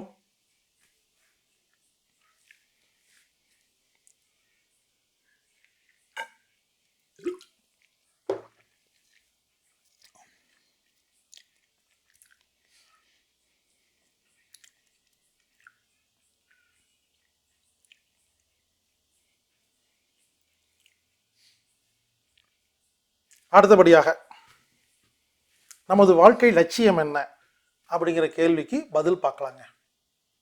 What is the purpose of life? நம்ம எதுக்கு பிறந்தோம்? எல்லாருக்கும் ஒரு சந்தேகம், நான் எதுக்காக பிறந்தேன், என் வாழ்க்கை லட்சியம் என்ன? சிலர் என்ன கேட்பாங்க, சார் நீங்கள் 10 வருஷம் கழிச்சு என்ன பண்ணுவீங்க? தெரியாது. உங்கள் வாழ்க்கை லட்சியம் என்ன? தெரியாது. தெரியாதா? ஆமாங்க, வாழ்க்கை லட்சியத்தை பற்றி இப்போ நான் ஒரு சின்ன விஷயம் சொல்கிறேன், உங்களுக்கு புரிஞ்சிடும். இப்போ மலை மேலிருந்து ஒரு தண்ணி கீழே விழுகுது, அருவி. அந்த அருவி பூமியில் விழுந்து அது ஒரு சின்ன ஆறாக போய், சின்ன ஒரு ஓடையாக போய் ஆறா மாறி, பெரிய ஆறா மாறி அப்படியே போய் கடலில் கலக்குது. இதை ஹெலிகாப்டர்ல இருந்து ஒரு தடவை பாருங்க. ஒரு ஆறு செல்லும் வழியை ஈகிள் வியூ, கழுகு பார்வை, மேலிருந்து கீழே பாருங்கள், உங்களுக்கு வாழ்க்கை லட்சியம்னா என்னன்னு புரியும். இந்த ஆறு என்ன பண்ணும், இங்கே பாருங்க, இப்படி போகும், அப்புறம் அப்படி வரும், அப்படி போய் அப்படி போய் அப்படி எங்கேயோ போய் இப்படி வந்துருக்கும். இந்த ஆறு இந்த பக்கம் 4 கிலோமீட்டர் போகும், ஒரு சின்ன யூட்டர்ன் போட்டு திரும்பி 4 கிலோமீட்டர் வரும். அப்போ ஆற்று வழியாக போனீங்கன்னா 8 கிலோமீட்டரு, ஆனால் கிராஸாக போனால் 1/4 கிலோமீட்டர். அது ஏங்க போக வேண்டியது தானே? புரிந்து கொள்ளுங்கள். ஒரு ஆறு வானத்திலிருந்து பார்க்கும் பொழுது எப்படி மலையிலிருந்து உருண்டு ஓடி போய் கடலில் கலக்கிறதோ, அந்த பாதையை உங்கள் மனதிற்குள் கொண்டு வந்து அதை நீங்கள் புரிந்து கொண்டால் உங்கள் வாழ்க்கை லட்சியம் உங்களுக்கு புரிந்துவிடும். இந்த தண்ணி என்ன பண்ணும்னா, அருவியிலிருந்து வர தண்ணி என்ன பண்ணும், பள்ளத்தை நோக்கி ஓடும், போயிட்டே இருக்கும். திடீர்னு என்ன ஆகும், ஒரு இடத்த இடிச்சிடும், போக முடியாது, பள்ளம் இருக்காது, மேடு இருக்கும். அப்பொழுது ஒரு தண்ணி என்ன பண்ணும், பள்ளத்தை நோக்கி ஓடிக்கொண்டே இருக்கும், மேடு வந்தால் இடிக்கும், இடிச்சுன்னு திரும்பி எல்லாம் வராது. அந்த மேட்டை கடப்பதற்காக முயற்சி செய்யும். அந்த மேடு கடக்க முடியாத அளவுக்கு உயரமாக இருந்தால் லேசாக திரும்பி அடுத்த பள்ளத்தை பார்க்கும். நல்லா கவனிங்க, அப்படி 360 டிகிரி சுற்றிட்டு எவ்வளோ பள்ளம் இருக்குது, இங்கே ஒரு பள்ளம், இங்கே ஒரு பள்ளம், இங்கே ஒரு பள்ளம், இது இங்கே போனால் திருப்பூர் போகலாம், அங்கே போனால் பொள்ளாச்சி போகலான்னு சொல்லி அது பெஸ்ட்டு பள்ளமெல்லாம் செலக்ட் பண்ணாது. முக்கியமான விஷயம், முதல் பள்ளத்தில் ஓடும். நீர் பள்ளத்தை நோக்கி ஓடிக்கொண்டே இருக்கும், மேடு வந்தால் நிற்கும், மேட்டை தாண்டி போவதற்கு முயற்சி செய்யும், முடிவில்லை என்றால் ஏதோ ஒரு பக்கம் திரும்பும், முதலில் எங்கு பள்ளம் இருக்கிறதோ அங்கு ஓட ஆரம்பிக்கும், மீண்டும் ஒரு மேட்டில் இடிக்கும், திரும்பும், முதல் பள்ளத்தில் ஓடும். இப்படி ஓடிக்கொண்டே இருந்தால் ஒரு நாள் கடலில் கலக்கும். இதுதான் வாழ்க்கை லட்சியத்துடைய தத்துவம். அப்போ நான் என்ன பண்ணுறேன்னா, ஆமாங்க, நான் பாட்டுக்கு போயிட்டுருக்கேன், ஒரு சான்ஸ் கிடைச்சா போயிட்டே இருப்பேன், இடித்தா நிற்பேன், முயற்சி பண்ணி பார்ப்பேன், முடியலையா திரும்புவேன், அடுத்து என்ன சான்ஸ் கிடைக்கோ போவேன். இப்படி நம்ம போயிட்டே இருந்தோம்னா கடலில் கலந்து விடலாம், இந்த பிரபஞ்சத்தோடு கலந்து விடலாம். இதுதான் வாழ்க்கை லட்சியம். நீங்கள் எங்கே போகணுங்கிறது உங்களுக்கே தெரியாது, போயிட்டே இருங்க, போய் சேர்த்தும். அப்போ என்ன பண்ணணும், எது இன்னைக்கு உங்களுக்கு பிடிச்சிருக்குதோ, எது உங்களுக்கு வருதோ, எது உங்களுக்கு தோணுதோ, எது செய்யணும்னு தோணுதோ செய்யுங்க, செஞ்சுக்கிட்டே இருங்க. திடீர்னு அதுக்கு ஒரு முட்டுக்கட்டை வரும். ஆமாங்க, நான் ஒரு சிவில் இன்ஜினியர், இன்ஜினியரிங் படிப்பு முடிச்சோன்னு ஒரு கம்பெனிக்கு வேலைக்கு போனேன், நல்லபடியாக தான் போயிட்டு இருந்தேன். திடீர்னு அங்கே ஒரு பிரச்சனை வரும், ரிசைன் பண்ணுவேன், மறுபடியும் இன்னொரு கம்பெனிக்கு போனேன், ஏதோ ஒரு காரணம் ரிசைன் பண்ணுவேன். அப்புறம் அப்படி இப்படின்னு என்னாச்சுன்னா அக்குபஞ்சர் படித்தேன். அதுக்கு முன்னால் யோகா கற்றுக்கிட்டேன், உடனே யோகா சென்டர் வச்சேன். அதுக்கப்புறம் யோகா சென்டர் சில காரணத்தினால நடத்த முடியாமல் போச்சு. அப்போ அக்குபஞ்சர் கற்றுக்கிட்டேன், அக்குபஞ்சர் சிகிச்சை பண்ணிகிட்டு இருந்தேன். ஒரு குறிப்பிட்ட காலகட்டத்தில் அதுவும் பண்ண முடியாமல் போச்சு. இப்படி ஒவ்வொரு ஸ்டேஜாக வந்து ஒரு ஸ்டேஜில் இது மாதிரி இந்த விஷயங்களையெல்லாம் பேசுகிறதுக்காக ஆரம்பித்தேன். நல்லபடியாக போயிட்டுருக்கு. அப்போது நாம் எதற்காக வந்தோம் என்று தெரிய வேண்டும் என்றால் நீங்கள் ஒவ்வொருத்தரும் போயிட்டே இருக்கணும். எது வந்து செட் ஆகுதோ அதை அப்படியே மெயின்டைன் பண்ணணும். எப்பொழுது இடிக்கிறதோ சுற்றி முற்றி பார்க்க வேண்டும், எங்கு பள்ளம் கிடைக்கிறதோ அங்கு ஓட வேண்டும். மீண்டும் எப்பொழுது இடிக்கிறதோ அதை மேலே ஏறி போக பார்க்க வேண்டும், முடியவில்லை என்றால் திரும்ப வேண்டும், எங்கு பள்ளம் கிடைக்கிறதோ அங்கு ஓட வேண்டும். இப்படி ஓடிக்கொண்டே இருந்தால் ஒரு நாள் நீங்கள் கடலில் கலப்பீர்கள். கடல் என்பது பிரபஞ்சம். இந்த தத்துவத்தை புரிந்து கொண்டால் உங்க மனசு வருத்தமே வராதுங்க, கோபமே வராதுங்க, டென்ஷனே ஆகாதுங்க. நான் ஆமாம் முதல்ல ஒரு கடை வச்சுருந்தேன், வெளிக்கடை, நல்லா போயிட்டு இருந்துச்சு. அப்புறம் அந்த கடைக்காரரு ரோடு போடுறாங்கன்னு இடிக்கிறாங்கன்னு சொல்லி போச்சு போச்சு எல்லாம் போச்சு. அப்போ இப்போ என்ன பண்ணுறீங்க? போச்சு நல்லா இருந்தாங்க போச்சுங்க. இப்போ என்ன பண்ணுறீங்க? இப்போ பாருங்க இங்கே டிபார்ட்மெண்டல் ஸ்டோர் வச்சு இருக்கிறாங்க, நல்லா தான் இருக்கீங்க. சிந்தியுங்கள். ஒரு கம்பெனியில் ஒர்க் பண்ணுறீங்க, ஒரு பிஸ்னஸ் பண்ணுறீங்க, அது உடையுது, பிரச்சனை ஆகுது, அதை விட்டு ரிசைன் பண்ணுறீங்கன்னு என்ன அர்த்தம்னா அதை விட அதிக லெவலில் உங்கள் மைண்ட் போயிடுச்சுன்னு அர்த்தம். நீங்கள் அதுக்கு மேலே வந்துட்டீங்க, அங்கே இருக்க முடியாது. ஒரு சாமியாரோட ஆசிரமத்தில் போய் மொட்டையை போட்டு உட்காந்துருக்கீங்கன்னா உங்கள் லெவல் அவ்வளோதான். ஒரு நாள் திடீர்னு அங்கே போயிருந்தேன் சார், நல்லவர் நினச்சி தான் சார் போனேன், அங்கே போனால் அங்கே ஏகப்பட்ட பாலிடிக்ஸ் சார், ஓடி வந்துட்டேன்னு சொன்னால் உங்களுக்கு புரிஞ்சிருச்சு, ஞானம் அதிகமாகிடுச்சு. பிரச்சனை ஆசிரமத்தில் இல்லை, புரியாது இருக்கும்போது ஒரு இடத்துல இருப்பீங்க, புரிஞ்சால் அடுத்த இடத்துக்கு போயிடுவீங்க. ஸோ எந்த அளவுக்கு நீங்கள் மாறி மாறி போகிறீங்களோ அவ்வளோ ஞானம் அதிகமாயிட்டே போகுதுன்னு அர்த்தங்க. வருத்தப்படாதீர்கள். அதுக்கு தான் இந்த தத்துவம் சொல்லி கொடுத்தேன். அதாவது வாழ்க்கை லட்சியம், உலகத்தில் யாரும் தன்னுடைய வாழ்க்கை லட்சியத்தை முதல் நீங்களே சொல்ல முடியாது. நீங்கள் எது பிடிச்சிருக்குதோ, எது செட் ஆகுதோ, எது உங்களுக்கு வருதோ அந்த காரியத்தை செய்யுங்கள். செய்யுங்க செய்யுங்க செய்யுங்க. பிடிக்கலையா, அது பிரச்சனை வருதா, நிறுத்துங்க. தானாக நிறுத்தும், அப்புறம் அடுத்துக்கு போயிடுவீங்க. நான் ஒரு நாள் கிளாஸ் நடத்திட்டு இருந்தேன், அப்புறம் 5 நாள் கிளாஸ் நடத்திட்டு இருந்தேன், அப்புறம் நடத்த முடியல 21 நாள் ஆன்லைன் கிளாஸ் நடத்திட்டு இருந்தேன், அது நடத்த முடியல. இப்படி ஒன்று முடியல அப்படிங்கிறக்காக வருத்தப்பட மாட்டேங்க, அடுத்த ஸ்டேஜுக்கு போயிட்டு நம்ம. ஆமாங்க.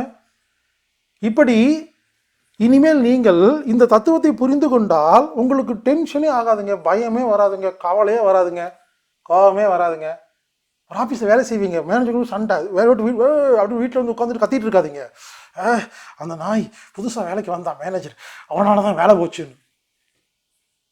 அவர் நீங்கள் பள்ளத்தில் ஓடிட்டு இருந்தீங்கல்ல, உங்களுக்கு வந்த மேடு, நீங்கள் அந்த மேனேஜர் ஏற முடியல, அதனால் என்ன பண்ணிட்டீங்க, பிரிஞ்சு வந்துட்டீங்க, அவ்வளோதான். அடுத்த பள்ளம் காத்திருக்கிறது, வேற ஒரு இடத்துக்கு நீங்கள் போயிட்டு இருக்கீங்க. சிந்திங்க.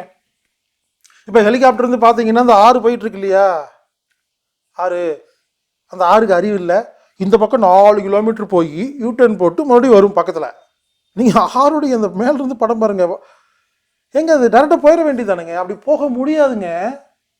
இதாங்க வாழ்க்கை, இங்கே தான் இருக்கும், நீங்கள் போக முடியாது, எங்கேயோ போயிட்டு சுற்றி சுற்றி வரணும், அப்போ தான் அங்கே வர முடியும்.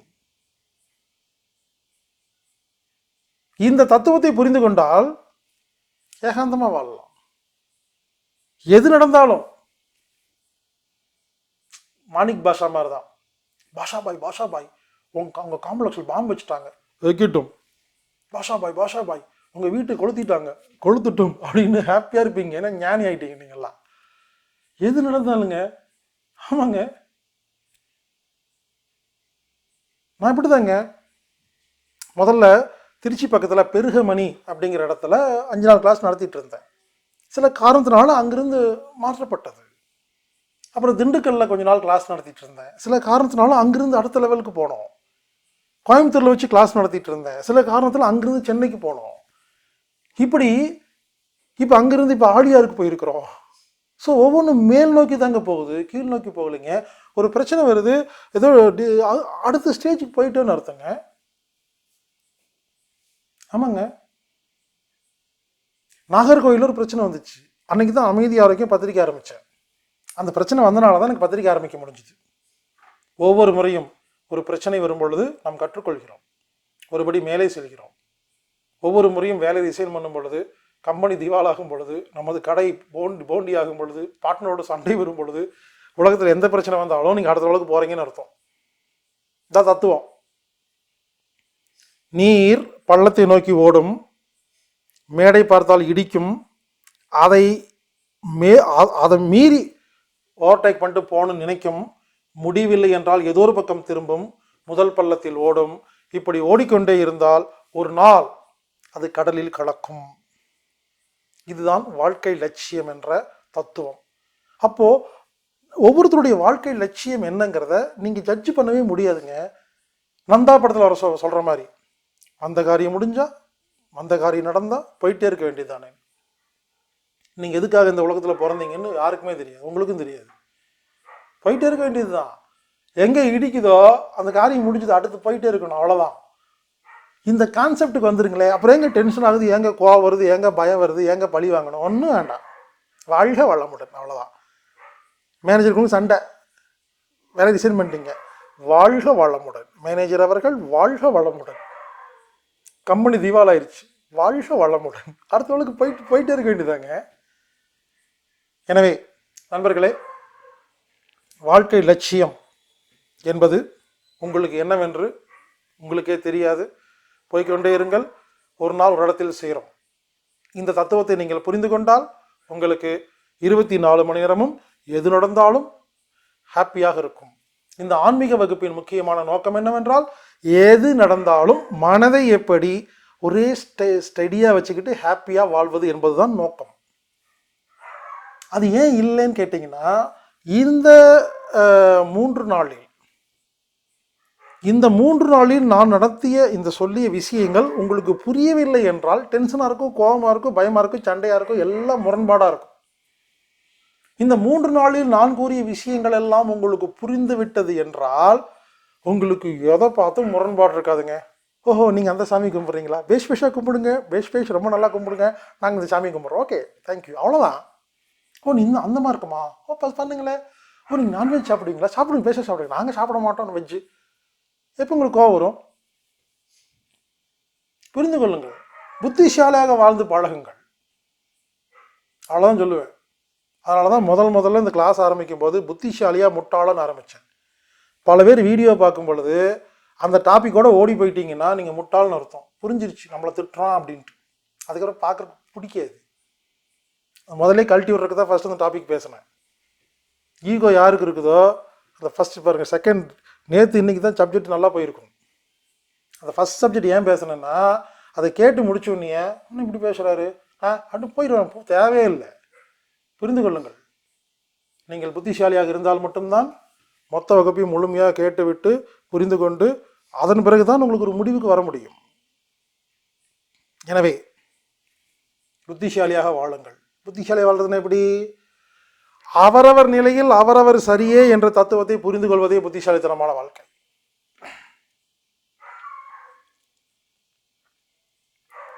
அடுத்தது இந்த கர்மாவை கழிக்கிறதுன்னு சொல்றாங்க இல்லைங்களா, இது ஒரு முக்கியமான விஷயங்க. இது செஞ்சா கர்மா கழியும், அது செஞ்சா கர்மா கழியும் சொல்றாங்க.